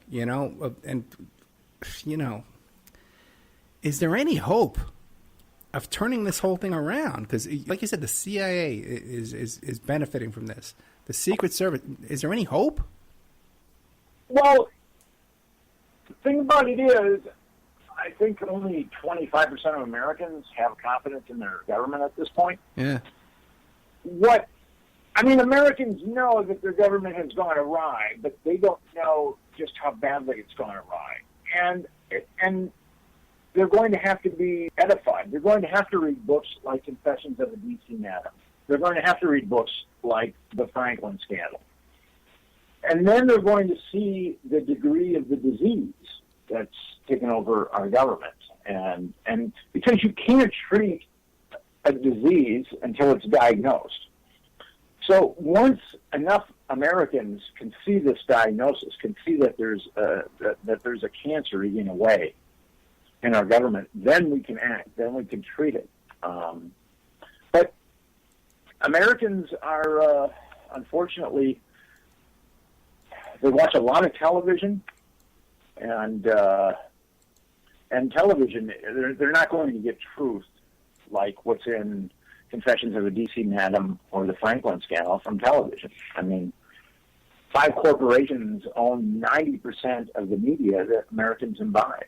And those 5 corporations exist because the government allows them to exist. So they're not going to make the government too upset, or else the government will just come after them with an antitrust suit. So at this point, we have the government and the media working in tandem. It's really good that we have the Internet. If we didn't have the Internet, it would be very difficult to ferret out truths. Yeah, but you want to know what, Nick? When I did my last show about the Epstein, when I posted the link list on Facebook and all over the place, I posted a link around to promote the show. So many people email me and say, you know what, you're a sucker. You believe everything. These girls, they got a book deal. They don't even follow what the case is, So I'm a little depressed, okay, Nick, at the end of this show. But how can, we're down to the last 3 minutes. Nick, how can people support your work and support your work and find your website? Give us everything.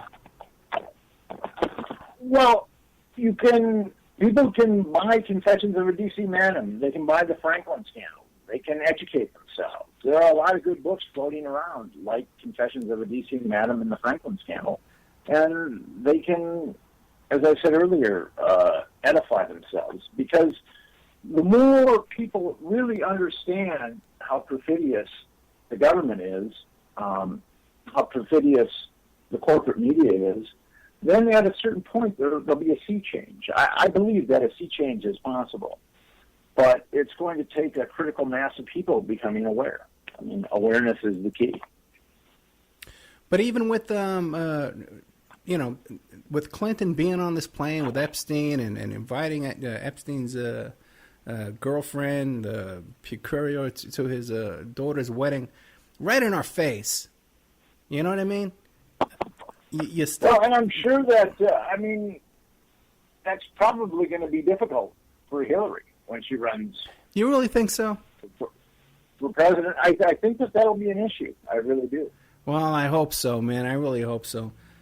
Nick, I can't thank you enough for coming on, man. And I'm going to beg you to come back again. I hope you had a good time, and I hope my questions were, I was a little unfocused tonight. I apologize for that. But I'm really impressed with your work, my friend, and I take my hat off to you. And I thank you for putting your neck out there, and also to Henry Vinson for his work and putting his neck out there. I really appreciate it, because I can relate, we're all kind of sticking our necks out, and I can relate to what you're doing. So I hope people would support you by buying the book, Confessions of a DC Madam, and also The Franklin Scandal, both books. And I got links to both of these books on my blog, the Oppenheimer Report blog. But you can also get them at Nick's website, which is franklinscandal.com, and also the blog of our friend there, Henry Vinson, which is blog.confessionsofaDCmadam.com. You got any appearances or anything coming up you want to plug, Nick? I've got a number of radio interviews coming up for Confessions of a DC Madam, but I just take it one radio interview at a time. Okay. Exactly know. Although I've got a bunch of them coming up, I don't know exactly who yet at this point. I got you, my friend. Listen, you have an open door here, okay? Anytime you want to come back, something you want to promote, man, let me know. You come right back, man. I'd love to have you on again, okay? Okay, Ed, that sounds good. Thank you, sir. Okay, have yourself a good night. Good night, sir. Okay, so tonight we had Nick Brynat, the author of Confessions of a DC Madam, and also the author of Confession of the Franklin Scandal. Really incredible guys out there working for us and trying to get this information out. And I really do appreciate the work that he's doing, and I want to thank him again. So we'll be right back after this. We'll be taking your phone call, 702-605-4894. Hey, maybe Henry Vinson. I know you're listening out there, my friend. Maybe you can call in and hear what's going on. I'm going to try and play these ads. We had a little problem last time, so we'll try it again. Maybe Ann can tell me if they're playing or not. If they're not, how's that?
Okay, we are back with the Opperman Report After Show, brought to you by Audible.com. You go to audibletrial.com/Opperman Report. You go there for free. You sign up for free. Get yourself a free audiobook. We had some problems with the ads playing tonight live. Of course, we'll add them to the iHeart and Spreaker and YouTube and all that kind of stuff like that. But I just want to thank again JP from Journeys with JP, and I want to thank all of our sponsors, Mike Ray from InfinityHomeplans.com, Amanda from Pacific West Bamboo, Tammy from Essential Oils, and also to the New World Mexican Women. And these are all the people that support our show every week. And also just want a little shout out to all the stations out there that cover us,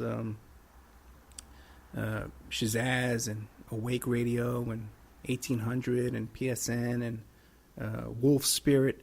Good old JP from Wolf Spirit has been such a huge help for us all day today, man. From his own show, Journeys for JP, on Revolution Radio, and his own little radio station there that he runs.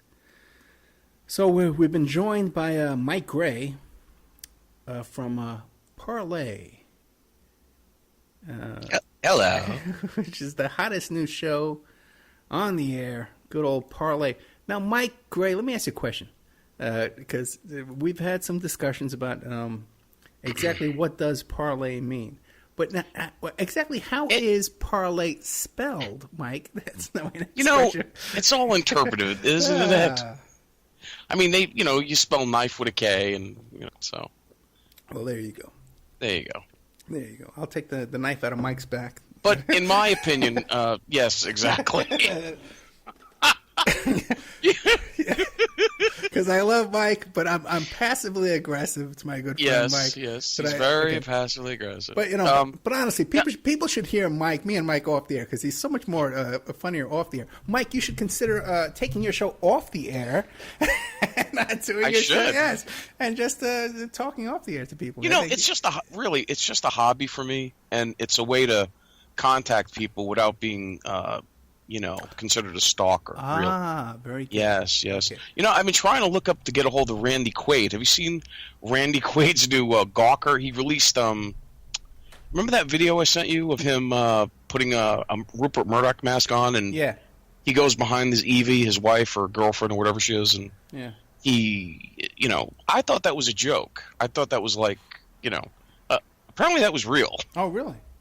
Yeah, because in the Gawker tapes, they're really, getting it on. Well, this is a family show. Yeah, exactly. I don't want to. We're not going to go down that road. But Mike, Parlay, where can we find Parlay and listen to your show live? It's on CJ Mars Radio. Okay. And it's on Thursdays at 8 o'clock. And the next week's show is going to be this big Sandy Hook show. I have Wolfgang Halbig and Professor James Tracy. That's a 2-hour show, and then after that, 10 o'clock is the late show. We'll be taking calls. The late show, they call it. Okay. Yes, it's not the after show. It's called the late show. Gotcha. Because after show has been copyrighted by. After show is your domain. You invented it. Okay. You created it, and I don't want to step on any toes. Mike, I appreciate you calling in. We'll take calls if anybody wants to call in and talk about the Franklin cover-up or the Epstein case or any of these things. We'll take a call at 702-605-4894. Or you can Skype in at ed.opperman to cover these kind of topics. So, Mike, what do you think, man? How do you feel after listening to that? I think it's outrageous. I remember, when I was a kid, I watched that movie Boys Town with Tracy. What's his name? Mickey Rooney and Spencer Tracy. And Mickey Rooney, Spencer Tracy. Yeah, and when I was a little kid, I thought, wow, what great people! What a great idea to have a whole town dedicated just to wayward boys. And it's like, well, no, that's kind of a resort. That's where they cherry pick. Yeah. Think about it.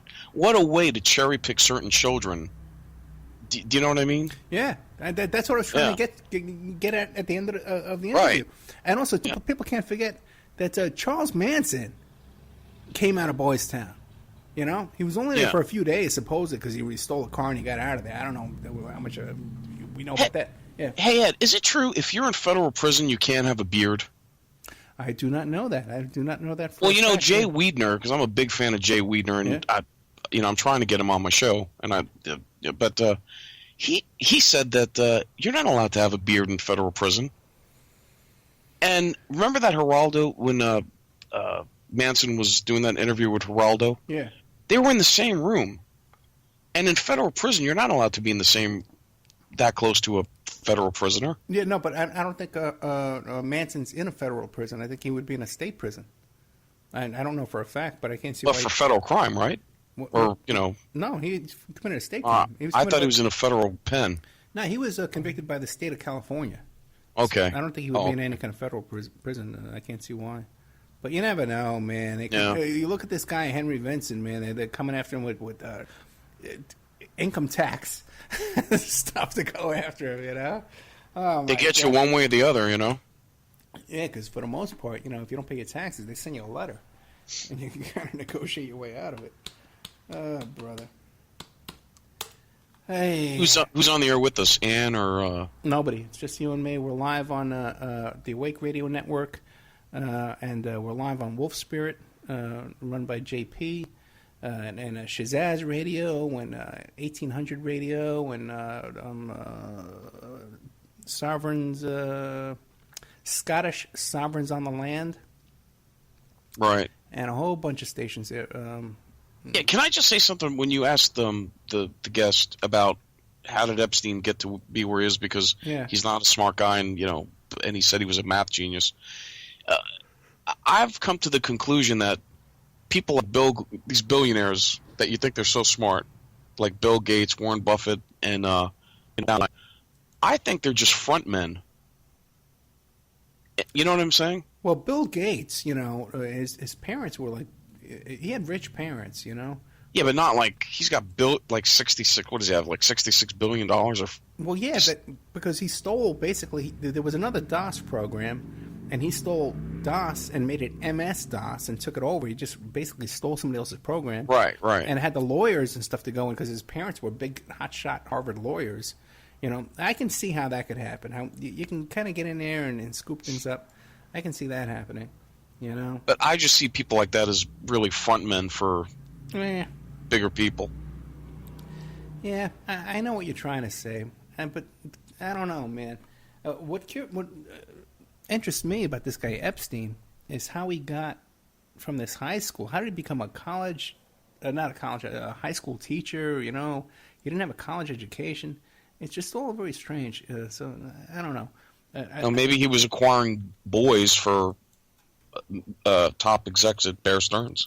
Well, what it said in some of the stuff I read was that he was teaching the children of these Bear Stearns big shots, and he became friends with one of the daughters. Became friendly with one of the daughters, and was what's that called? Tutoring a child of one of these Bear Stearns big shots. And then suddenly, they were so impressed with his passion and all this blah blah blah that they brought him into Bear Stearns. But even if you get into Bear Stearns, I know I'm from Staten Island. I know a lot of guys who went to work for these big, Merrill Lynch and Dean Witter, all these places like that.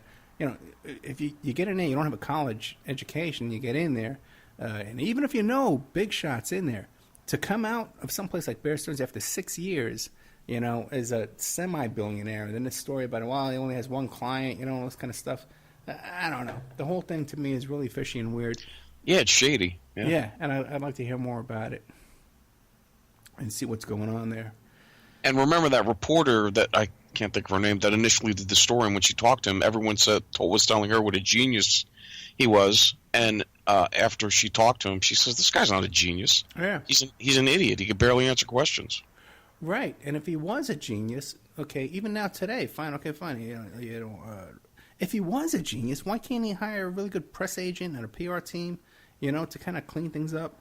And, and then because look at Woody Allen, if this guy's such a genius, why isn't he sharing his genius with us, on the radio or a book, like what? Who's he sharing his genius with? The whole thing's just you know what Nick Bryan said about will Bill Clinton's affiliation with Epstein hurt her chances? Bill Clinton. Does the name Juanita Broderick, wasn't it Juanita Broderick, come up? Remember her? Yeah, she's dead, right? Is she? She died? I don't know. She's the one that accused Bill Clinton of raping her in Little Rock. Yeah, right. Okay, yeah, okay. I thought she was dead. And he bit her lip, remember? Right. And nothing. Nobody cares. Yeah. Well, who's that girl that's on my Facebook friends? You know? Paula Jones? Yeah, Paula Jones. Yeah, she doesn't want to talk about anything anymore. You know? Yeah. I says, Paula, come on, let's do something, I don't talk about it. You know? And, who knows, man. Yeah. But I don't see anybody taking on the Clintons whatsoever, or anybody bringing this stuff up to Hillary. You know, has anybody asked Hillary, "Hey, what's going on? How come Bill was on this plane with these little girls and stuff like that?" No one says anything. You know, which is mind blowing when you think about it. Well, if you read, I would love to talk to Kathy O'Brien in her book Transformation of America. Yeah. She basically says that Hillary Clinton is basically Bill's handler, and that Hillary Clinton was having an affair with actress Markie Post. Oh, really? Yeah, that they were like lesbian lovers. That's in the book. Well, I've tried to get Kathy O'Brien on the show, and a lot of these people, I've tried to get them on the show. They don't get back to me, so who knows what's going on. Who knows? I can only, do what I can, try and come up with the information I can and put it out there. Did you see Sean Stone, Oliver Stone's son, interviewed Michael Aquino? Yeah, there's been a lot of discussion about that. Yeah, I think Sean Stone is into it. Well, when and I'll tell you something else. I don't trust. Everyone says Alex. I don't trust Jesse Ventura. I'm not too thrilled with Jesse Ventura either. Yeah. And as far as Alex Stone, Sean Stone. Sean Stone. Sean Stone goes. His father created a production company, and they did a total whitewash of the McMartin preschool. Yeah. And they formed a production company, and then these McMartin PR guys, I think they were called the Mans or the Manleys. And who starred in that movie? James Woods. Right. And who was James Wood? Or James Wood is known for? Well, he's obviously all his acting jobs, but he was the one that said he was at Logan Airport in Boston the day before 9/11. That he saw the 9/11 hijackers, that they were prepping. Well, he also hung out at the OJ trial and went back and met with Lance Ito. Oh, really? Oh, really? The 9/11 connection is this, that he claims that he saw the hijackers like they were doing a run through. Well, if he saw that, why didn't he say something? Why didn't he call the FBI? He's not the only one that says authorities? that. The guy from Family Guy, that guy. There's the connection. Yeah. James Woods is all over Family Guy. Him and Seth MacFarlane are friends. Seth MacFarlane, yeah. Yeah. Also, too, what's his name? Paul McCartney says, "Oh, I was supposed to be on that plane." Oh, and I went, "Oh, I was sitting there in the airport, and I missed my plane." So all of them. Paul McCartney doesn't have his own plane. No, not everybody has their own plane. No, not everybody has. It's unusual for people to have their own plane. It's not common. Well, they charter. What they do is they go in groups and charter, they'll buy into a plane, right? But when you got people like Chris Tucker got his own plane and Donald Trump got his own plane, that's what's suspicious. Because why do you need your own plane? Then you start something weird's going on. John Travolta got his own planes, 747s. This guy Jeffrey Epstein got his own plane. Then there's why? Because you're right, you can form groups and charter, not charter, but kind of like I have a little corporation there with 10 guys own a plane. Right? They buy in, yeah. But back to with the whole thing with the McMartin preschool is because now when we were all following that case, Alex Constantine, and when he heard that Oliver Stone was going to do this movie about the McMartin case, and he saw who was involved, he contacted Oliver Stone and said, "Hey man, here's all the details on this, here's all the facts." And Oliver Stone went ahead anyway and went ahead with that movie, which was a total whitewash of the McMartin case. Now, I confronted Sean Stone about this. I called him up, and I says, "Hey, man, what's going on?" This is, your dad did a whitewash. And his response to me was, "Oh, well, yeah, but my daddy did that movie, that it was about people wrongfully convicted, and he was taking the side of people that convicted wrongly. That's the story that he was trying to get out there, that sometimes people are wrongly convicted. And, I had on my show, I had Douglas Dietrich on my show, and you know about that, and Douglas Dietrich confronted Colonel Aquino, and he had all these accusations, so he sort of like to justify his street credibility by associating himself with Douglas Dietrich. And I told him, listen, I know Douglas Dietrich. I'm friends with Doug Dietrich. Give me a break here, You ever wonder, if Aquino's giving Douglas Dietrich all that information? I don't know about that. But my point in this is that I was saying to Sean Stone that, listen, okay, I know all about Doug Dietrich, but what about you and your dad and Mick Martin? And now, then shortly after that, Dietrich was confronted by Aquino, saying, "Hey, man." Yeah, I remember. Yeah, right. There was a little hullabaloo that went on there, right? And now, what it seems like is that all these people are being confronted by Aquino, and they're giving him a free ride and saying, "Hey, man, come on the show and you give your side of it." But he's not giving it. They're not. He's not giving. Yeah, his they side. never ask him "Hey, you're all over that book, Transformation of America." Well, right. And some of the stuff in that book, she claims, and she actually, you could go on YouTube and see it, she spreads her legs.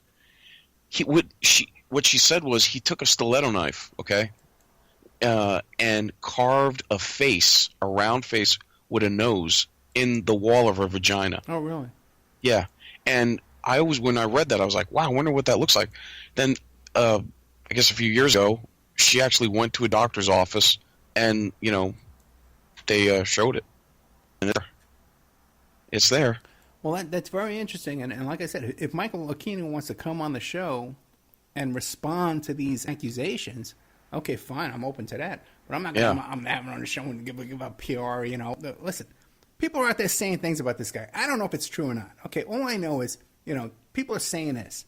If he wants to give his side of what they're saying, he can come on the show. He wants to come on my show and do a PR press, what a great guy he is. Right. Get lost, How do you want to talk about, and he's very congenial, very well spoken, very polite. It's like you wouldn't think he's the monster that, But the thing is, okay, whether he's a monster or not, if you want to come on the show and say, listen, I'm not a monster, fine. Address the accusations. I'm not going to let somebody on come. If someone's making accusations. And no one never brings it up. No one ever brings it up. Give him a free ride. Yeah. What is that? And even I was disappointed. I like Sean David Morton, but who? I interviewed him. I even wrote that to Sean in an email. I said, "Why didn't you bring this up? Why didn't you bring that up?" And he goes, "Well, I'll do it the next time I have him on." If only you had the chance to ask him that. Did you ever ask him that when you were on there with him? No, I didn't. I should have. I should have. I gave him a free pass too. You gave him a free pass, man. Listen, there's no free passes. Listen. I'm all for giving somebody the opportunity to, if I'm accusing somebody of something, or my guest comes on and accuses somebody of something, I'll give them the opportunity. Anybody out there, my guest says something about you, come on the show and give you a response. Okay, we can record it, we can do it, whatever. I'll give it an equal time. But I'm not going to give you a free ride to come on my show and just promote yourself just because someone else has accusations against you. You have to respond to the accusations. That's what the equal time is, not free rides. How much time are we going to do today? Because is anyone calling in? No one's calling in. I got to do another half hour, and no one calls in anymore. No one wants to talk to me. Everybody hates me. Really? Come on, get out of here. Yeah, I could. Let's see. Hey, can I mention something? No. I got no. Go ahead. Yeah. Oh. Okay. Can I say something? Yeah, go ahead. Yeah, I know you maybe disagree with me a lot, but on these hoaxes, that they're hoaxing things. Yeah. And I've come to the conclusion that they're hoaxing the lottery, the state lotteries. Right. And the mega. I'm not talking about the pick 3 or 4 or even the 5 where you make $75,000. Okay. Right. Because you always see 2 or 3 winners there. I'm talking the big ones, the big boys. Okay. Now, right here, you could look at Sean McBride. Go on YouTube, look up Sean McBride. He gave away the entire $318 million fortune.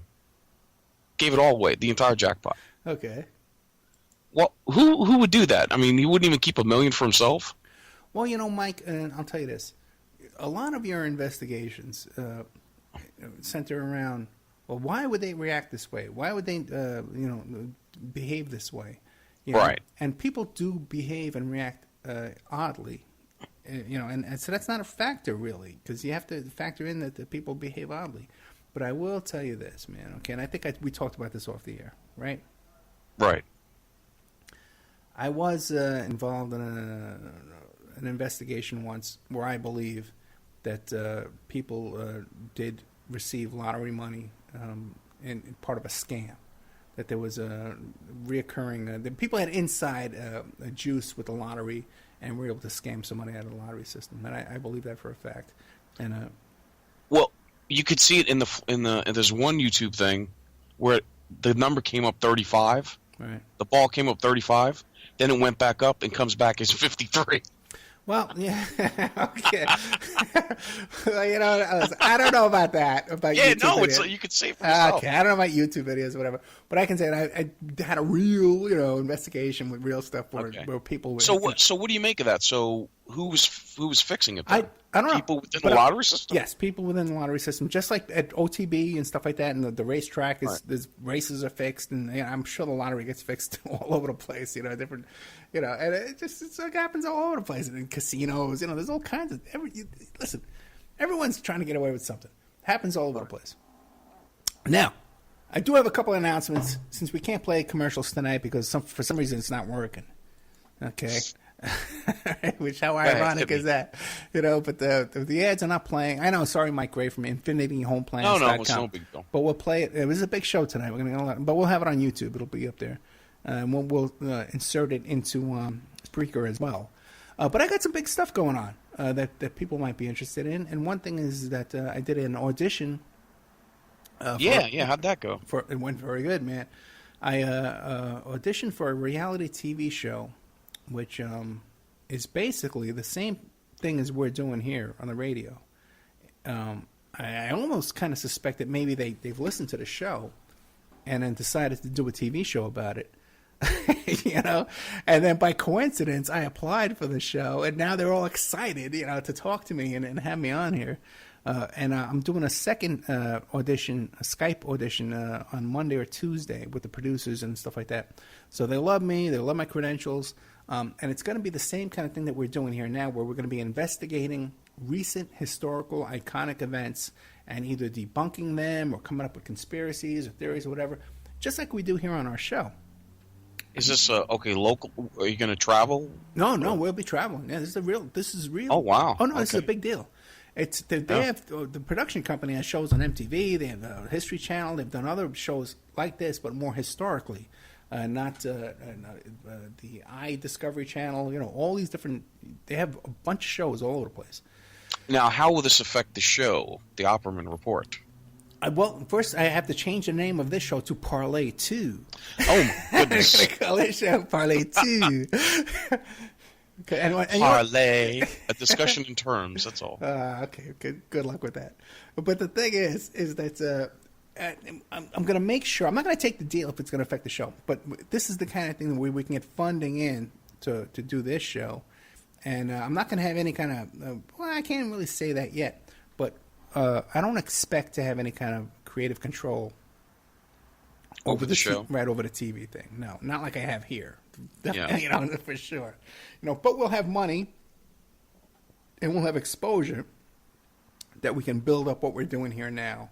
And definitely the radio show will have 10 times the listeners right off the bat the second week, because have they talked to you about traveling and like how much traveling will you be doing? How long will you be away? Well, there will be travel involved, but the thing is, I'm also working on. I'm doing a whole bunch of shows off the air. I'm recording shows almost every day now.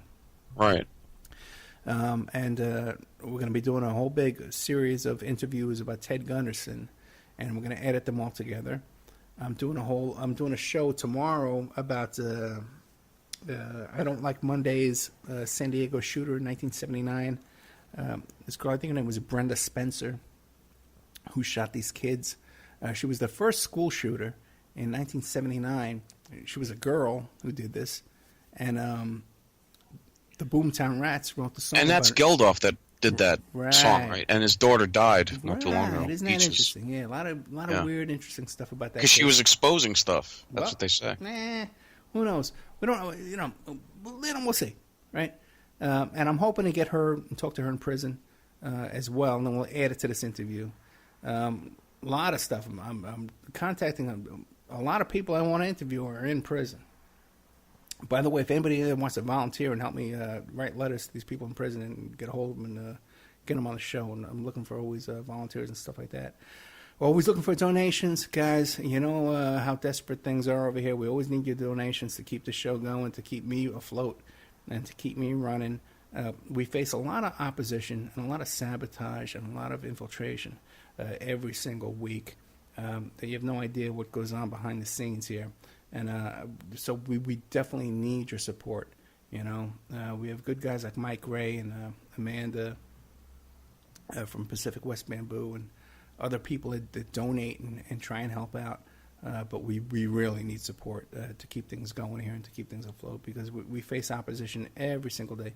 Even my interview tonight with Nick Bryant, you know, I wasn't as prepared as I would have liked to have been because of so much distraction that went on during this week and went on all day today, just dealing with technical problems when we should be able to focus on the content and the interview. I wasn't too happy with tonight's interview. What did you think, Mike? No, I liked it. Am I correct? Did he say Larry King or Lawrence King is working at a car dealership in Virginia? Yeah, I said that. Yeah, he's working at a BMW dealership, but he's also on the board of another children's Kids at Risk. Oh, my God. Could you imagine? Dude, can you imagine? It's right. I mean, why can't people... Oh, my God. That's amazing. That's amazing. He should be not anywhere around children at all. Just it's mind-blowing. Yeah, what kind of board would put him, you know, what kind of organization? Well, you know, we should really find out exactly where he works and send letters and send, send information to his employers and boycott it. You don't think the employers know? You know? Of course they do. That's amazing. See, he's juiced. You see what I'm saying? Right. Yeah. In other words, he's been told, no matter what you do, you're going to have a job. Just keep your mouth shut. Right. You know, it's probably a no-show job too. You see? Yeah. Well, yeah, but but to get on these boards and stuff like that. Yeah, well, that's what happens, man. That's what's going on out there. So, and very few people are up to the job of fighting back against this stuff. You know, I can remember listening to John Gotti, before they arrested him. And he says, they had him on the FBI wiretaps. And he says, man, listen, 10 years from now, I'm either going to be dead or in prison. That's the life I've chosen. That's what's going to happen, And that's where we're going. So if well, you think about our good old FBI, okay? Yeah. They cut a deal with Sammy the Bull Gravano, okay, to get Gotti. Yeah. Now, Sammy the Bull Gravano killed, admittedly, 19 people. And they put him in a witness protection program somewhere in Arizona, just to get Gotti. It doesn't make any sense. Well, Gotti was the big headline, and I think Gotti killed like 30 people. So and gave the orders to kill all these people. Right. Yeah, I know, man. Listen, the whole deal with people making deals with the cops. If people had any idea what really goes on with that kind of stuff, because you can make deals with the cops, especially in these narcotics cases. If you get busted with, let's say, $100,000 worth of drugs, and there's another $100,000 in cash, to get out of that case, all you have to do is make 3 times the money back to the DEA. So all I got to do is call you up and say, hey, Mike, man, meet me over at the diner. I want to talk to you about a deal. I bring a suitcase with $300,000 in it. You and me are sitting there, we talk, check back and forth, blah, blah, blah. The cops come rushing, blah, you're under arrest, right? Okay. They take you down, okay? They confiscate the $300,000. There's no case against you. That case is dropped. But, really? Oh, yeah. What case do we have? You want to hear something funny? Yeah. When I had my office in in Kissimmee. This guy named George, real nice guy, Spanish guy. I know. He would no, you know, he would come to my office. He came from New York. He used to own a nightclub, and he's got in the construction business. Ah. And he was frazzled, you know. And he was always behind the eight ball kind of thing, you know. So I gave him some prints, and you know, we started building. Because the next time he came in, he was a real nice guy, family guy. The next time his friends come in who had been with him, I said, "Hey, where's George?" Right? Hadn't seen him in a long time, and they look at each other, and they go, "Oh yeah, George is there." Yeah. So then they didn't say anything. I did business with them. Okay, they leave. They come back a couple months later to do another print with me, and I go, "Hey, by the way, where's George?" And again, they look at each other, and they go, "George got busted. He had 2 keys of coke. I guess he was behind, you know, on his bills, and he got." They said 30 years for 2 keys of coke. Yeah. I couldn't believe it, and I mean, you know, he had 4 kids. You know, I was like, "Oh my God, you know, that's crazy." Dude, that's nothing. I know guys that got set up, you know, 15, 20 pounds of pot, and they got 15 years. You know? See, that's why I think at the very least, drugs should be decriminalized. But then again, see, but you understand the way it works is just like I'm explaining to you. These guys buy their way out of these cases. This is what these DEA agents live on. They're driving around in these fancy cars. They got brand new cars they're driving around that they seize from people, you know, dealing drugs, or just getting pulled over, or they're just seizing money. Period. If there's no drugs, oh, the dogs hit on your money. We're taking your money, and that's it. It's all happening all day long. Yeah, it's criminal. Yeah, it is.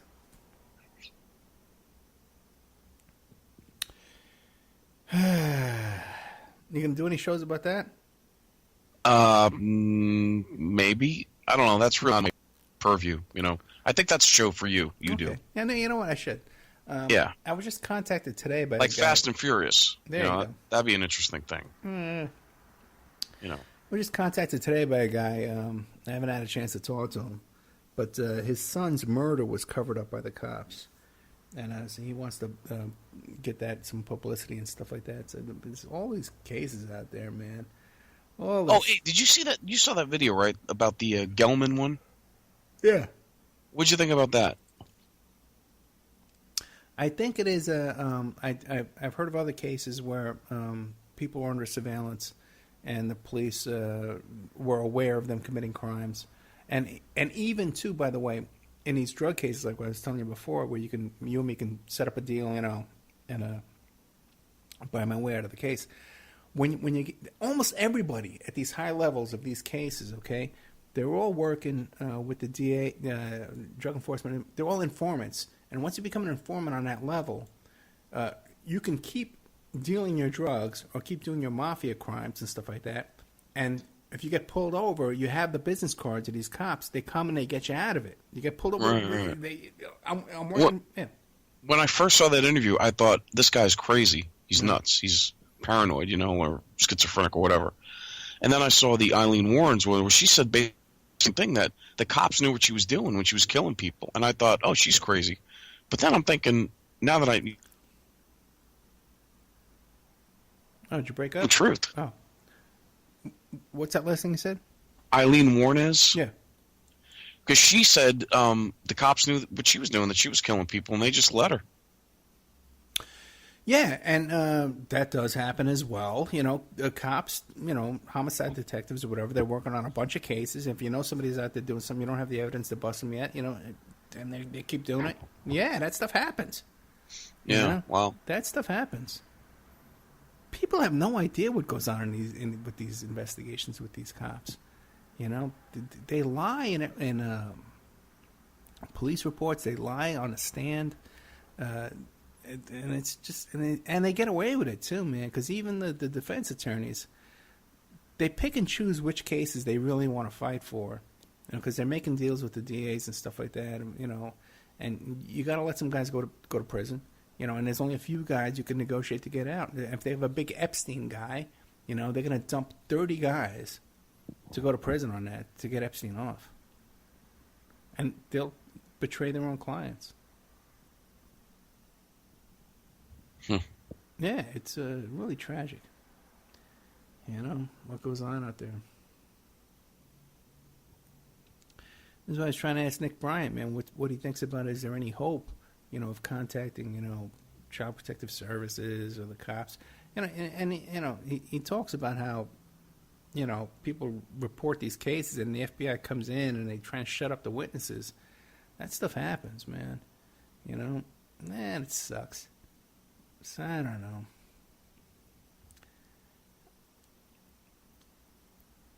I don't see a good future for us here. Like even if we get this TV deal or whatever, I don't see a really good future for even with that. I don't know, but everything's been flipped. Everything's been turned upside down. Yeah. It used to be the corruption was if there was corruption, let's say someone was caught, they were dealt with immediately because they didn't want the system to break down. They wanted to have at least the appearance of everything being above board.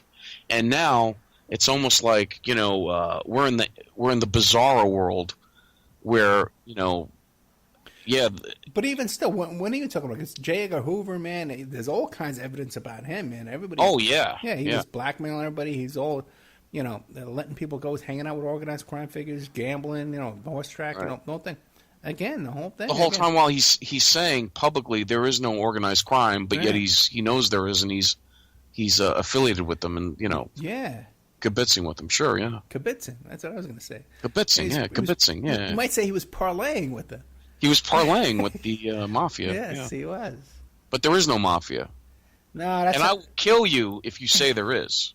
Did you ever see that graffiti in New York? Well, I grew up on Staten Island, and Did you ever see there's a big graffiti that there is no mafia, and I will kill you if you say there is? I never saw that, but when growing up, that's what we had to say. There's no mafia, And Yeah, there is no organized crime. Come on, come on.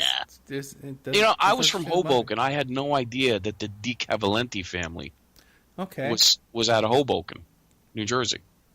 I never knew it. I never heard of him, And those are the Soprano guys. That's what's based off the Sopranos, yeah. And if you ever read, that's why he's dead now. He died not too long ago. The guy, I think his name is Philip Marco, I think. He wrote the book of the Iceman, the Richard Kuklinski story. That book, a lot of the scenes are in Hoboken and Jersey City. I was like, holy cow. From the 50s and 60s. And yeah, it's a very interesting, that whole Cavalcanti family there. It's really interesting stuff with that bunch. Yeah. And the Westies, the Irish mob.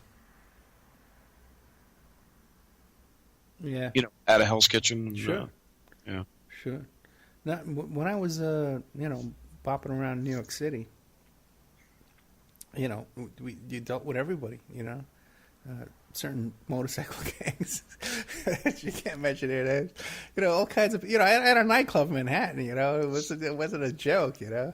Yeah. And all that stuff is real, especially back in those days, back in the 80s, man, all that stuff is real, and these guys hobnob with high level people, names we mentioned earlier tonight.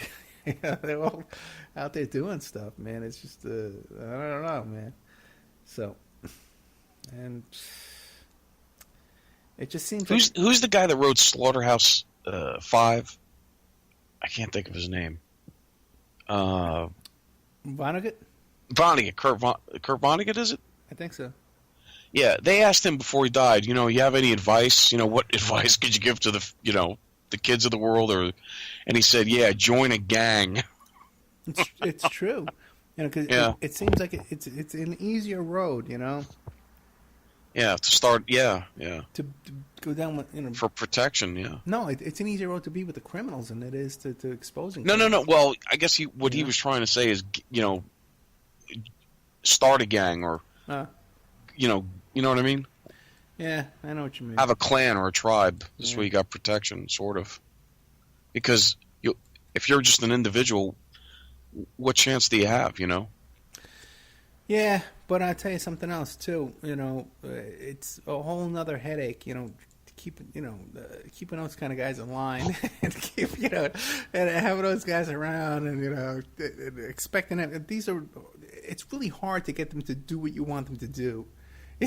Yeah, they got their own little side thing, side projects going. And they're just not reliable employees is the problem with a lot of those kind of people. It's a headache. Life's a headache, man. That's all I'm going to say.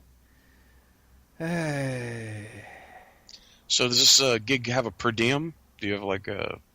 We have not talked money yet.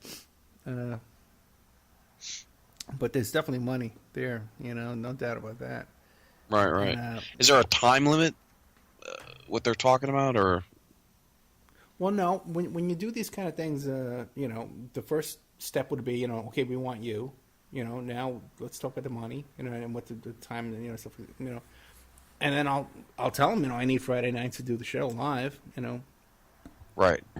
And if they want me to, it's a lot of it depends on what they want me to do. If they want me to really investigate this stuff for them for real, I'm charging them real rates. I'm not doing this crap for free. Exactly, yeah. But it should be interesting, and it would be great. Wouldn't it be great if we could really get a real production company to really fund real investigations into these real things? That would be wonderful.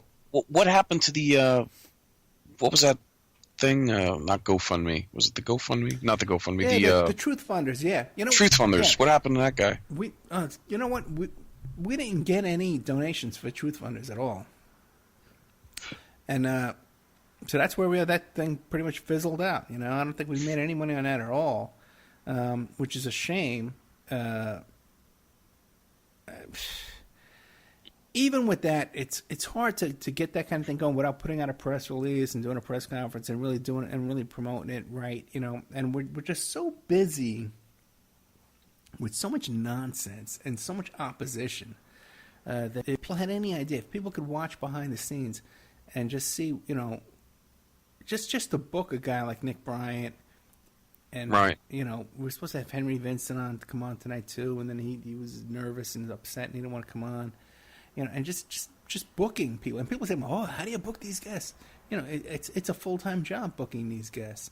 And we have a full-time team. We have Ann, we have Keith Davis and Christoph working on stuff. And even Mike Gray, man, helps out today. We had to call him up this afternoon to help me with some stuff. Believe it or not, even Mike Gray, who's always there when we need him, for support and stuff like that. So we got a great team. We're looking to get information out to you, and we're really trying as hard as we can. And it would just be so nice if we didn't have to face opposition from people for whatever reasons, try and sabotage us and ruin what we're doing and right. Fight us and put up obstacles all the time. We definitely have to do a show about, ever since I've come into this whole alternative media community and all this kind of crap, and all the craziness behind the scenes, people would have no idea how... right before we're about to do a show, we'll have someone calling us up trying to sabotage the show. Before I did the Thomas Sheridan show, we had someone calling up, heckling us, We've had, before we did another show with Mike Bluehair, people calling up Keith Davis, heckling him, trying to distract us and sabotage us. Chat rooms that don't even, banned from chat rooms on my own show. We can't go in a chat room, Then other stations complain about, you never come into the chat room. Oh, well, what? Give me a break. Well, how could you be in a chat room and do the show at the same time? It's like... You know what? A lot of hosts, man, you'd be surprised. They just sit there staring at the chat room all night. That's all they really do. And the whole show's about this 8 people in the chat room, Listen. Who knows, man? Who knows, Mike Gray? As far as sponsor goes, your show needs a sponsor that's targeted for, like, who could we find? Who could we kind of call or get that has to do with investigations? I've tried that. I went to colleges that teach criminal justice courses, and I can't get through it. It's a full-time job, man, trying to find who to contact and talk to. You get nothing. You get nowhere. What we really need is right now, the stage where we're at right now, we need, and I got some good core people that really see what we're doing, that are trying to support and trying to help. But we need all these people who email me from Ireland and Scotland and the UK saying, "Oh, a jolly good show." Okay, you guys. But let me ask you, how many people do you think actually listen to the show? I know there's a lot of people. I can tell you, 100,000. Oh, easily 100,000. Okay. And well, imagine if each person gave $1, one measly stinking dollar. Well, let me stop you right there, because I had a guy give me $1, and PayPal took 60 cents out of it. Oh, wait, okay, $2. Yeah, yeah. So if you're gonna send $1, send $2.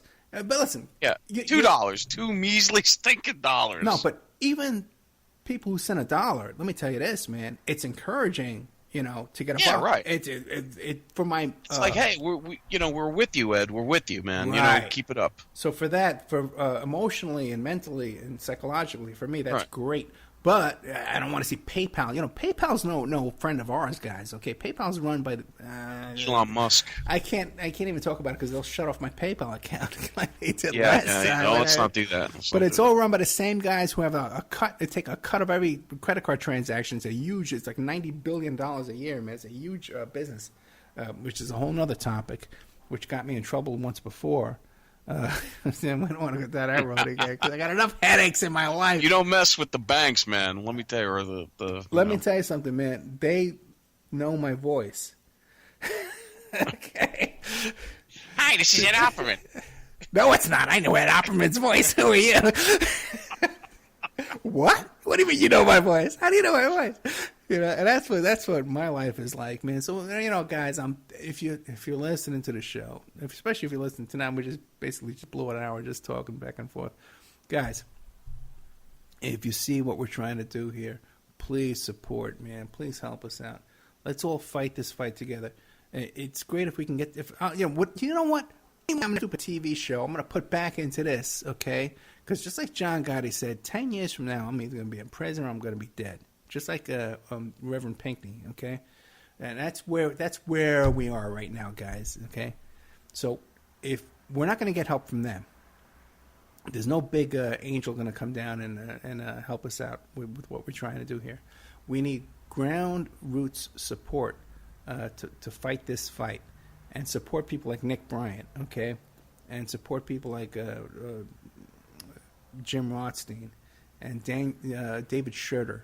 We have coming on, and all the people that are bringing information on here, which is no joke, man. We're fighting people like Jeffrey Epstein, a billionaire, and so we're just asking for a couple of buck donations, man, to keep this stuff going and to fight back, that I could focus on this stuff, on investigating stuff, rather than focus on all the bull crap around us. And there's still a lot of stuff in my own life that I could talk about and share with you guys that I'd like to get out there. And hopefully we can get more into that too. Because what I'm doing now is almost every single day, I'm recording interviews and we're stockpiling content that we're just going to unleash in the future. And that's the plan right now, just to get as much stuff as we can in the can, and launch it in the future. On some other kind of platform that we have more control over, that I don't have to look around and watch on my back while we're producing a show and all kinds of crap that goes on. You have no idea. But I would like to thank JP again one more time for all his help in helping us set up the SAM broadcaster and all the time, even tonight while he was broadcasting live on Revolution Radio. He's filling in with Sean David Morton, filling in for Sean David Morton. And I contacted him while he's live on the air. I said, "Hey, man, can you help me out during the break?" He took his 5-minute break, man. So his own radio station is called everbeyondradio.com. And you can go there and check out his show archives. And he has awesome meditation products, shungite crystal devices, and also come for a soul ray reading, find your purpose, and help JP get you there. Journeys with JP, Revolution Radio, 8 p.m. Eastern Time, Mondays on Studio B. So I really want to thank JP, man, for coming to my aid tonight and helping me get all the stuff set up. I want to thank Mike Gray, too, from InfinityHomeplans.com. Great guy. He's always there when I need him, and I can't thank you enough, Mike. Thank you, Ed. You're Appreciate welcome. Appreciate that, buddy. Mike of Parlay. Parlay. Mike. The big show's next week, Ed, the 26th, Sandy Hook.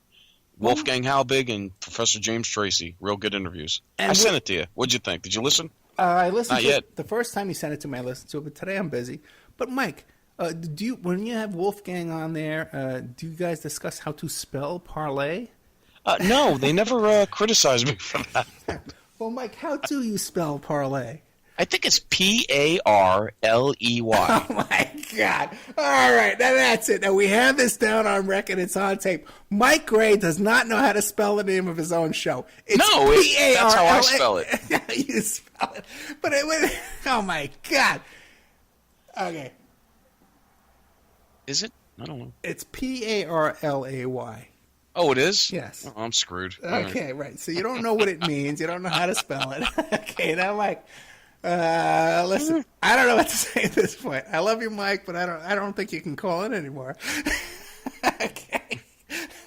No, it's Parley. That's how it's spelled. Have you Googled it? Yeah, that's right. Maybe Google's wrong. Who knows? Parley. If I'm wrong, I'll eat my hat. Oh, there is a word. Oh my! You're right, man. I've been Googling parlay, Parlay. So you're right. There is a word named parlay, And it's a discussion in terms. and it's called parlay. You're right.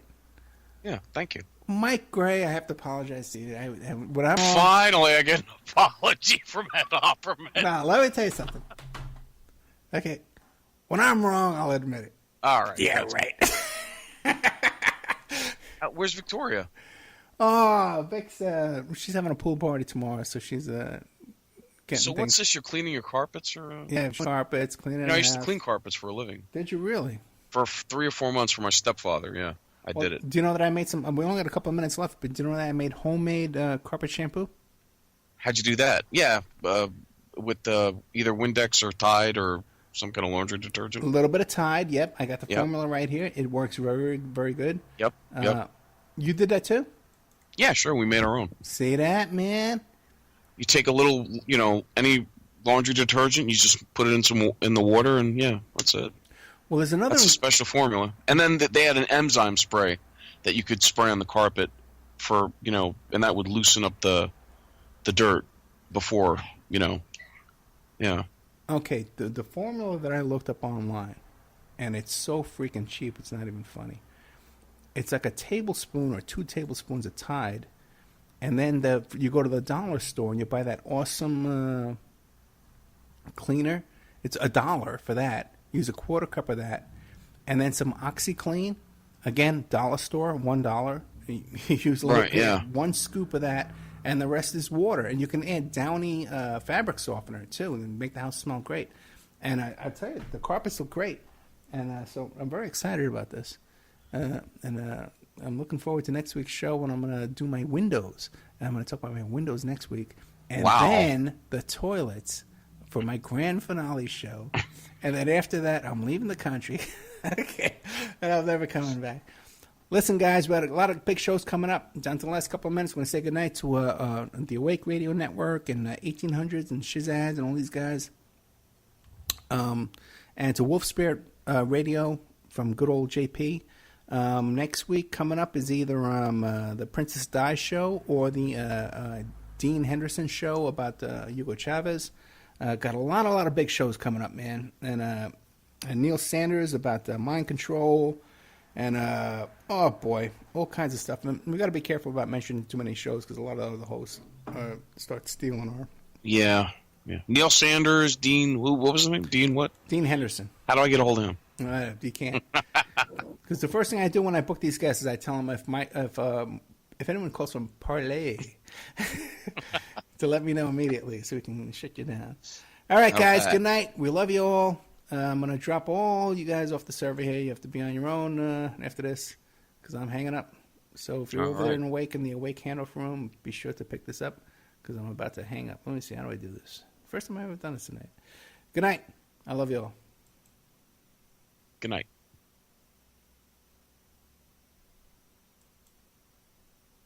Are we off? No. For some reason. Oh, I see what they're going to do. Okay. All right. Okay, stop all. Here we go.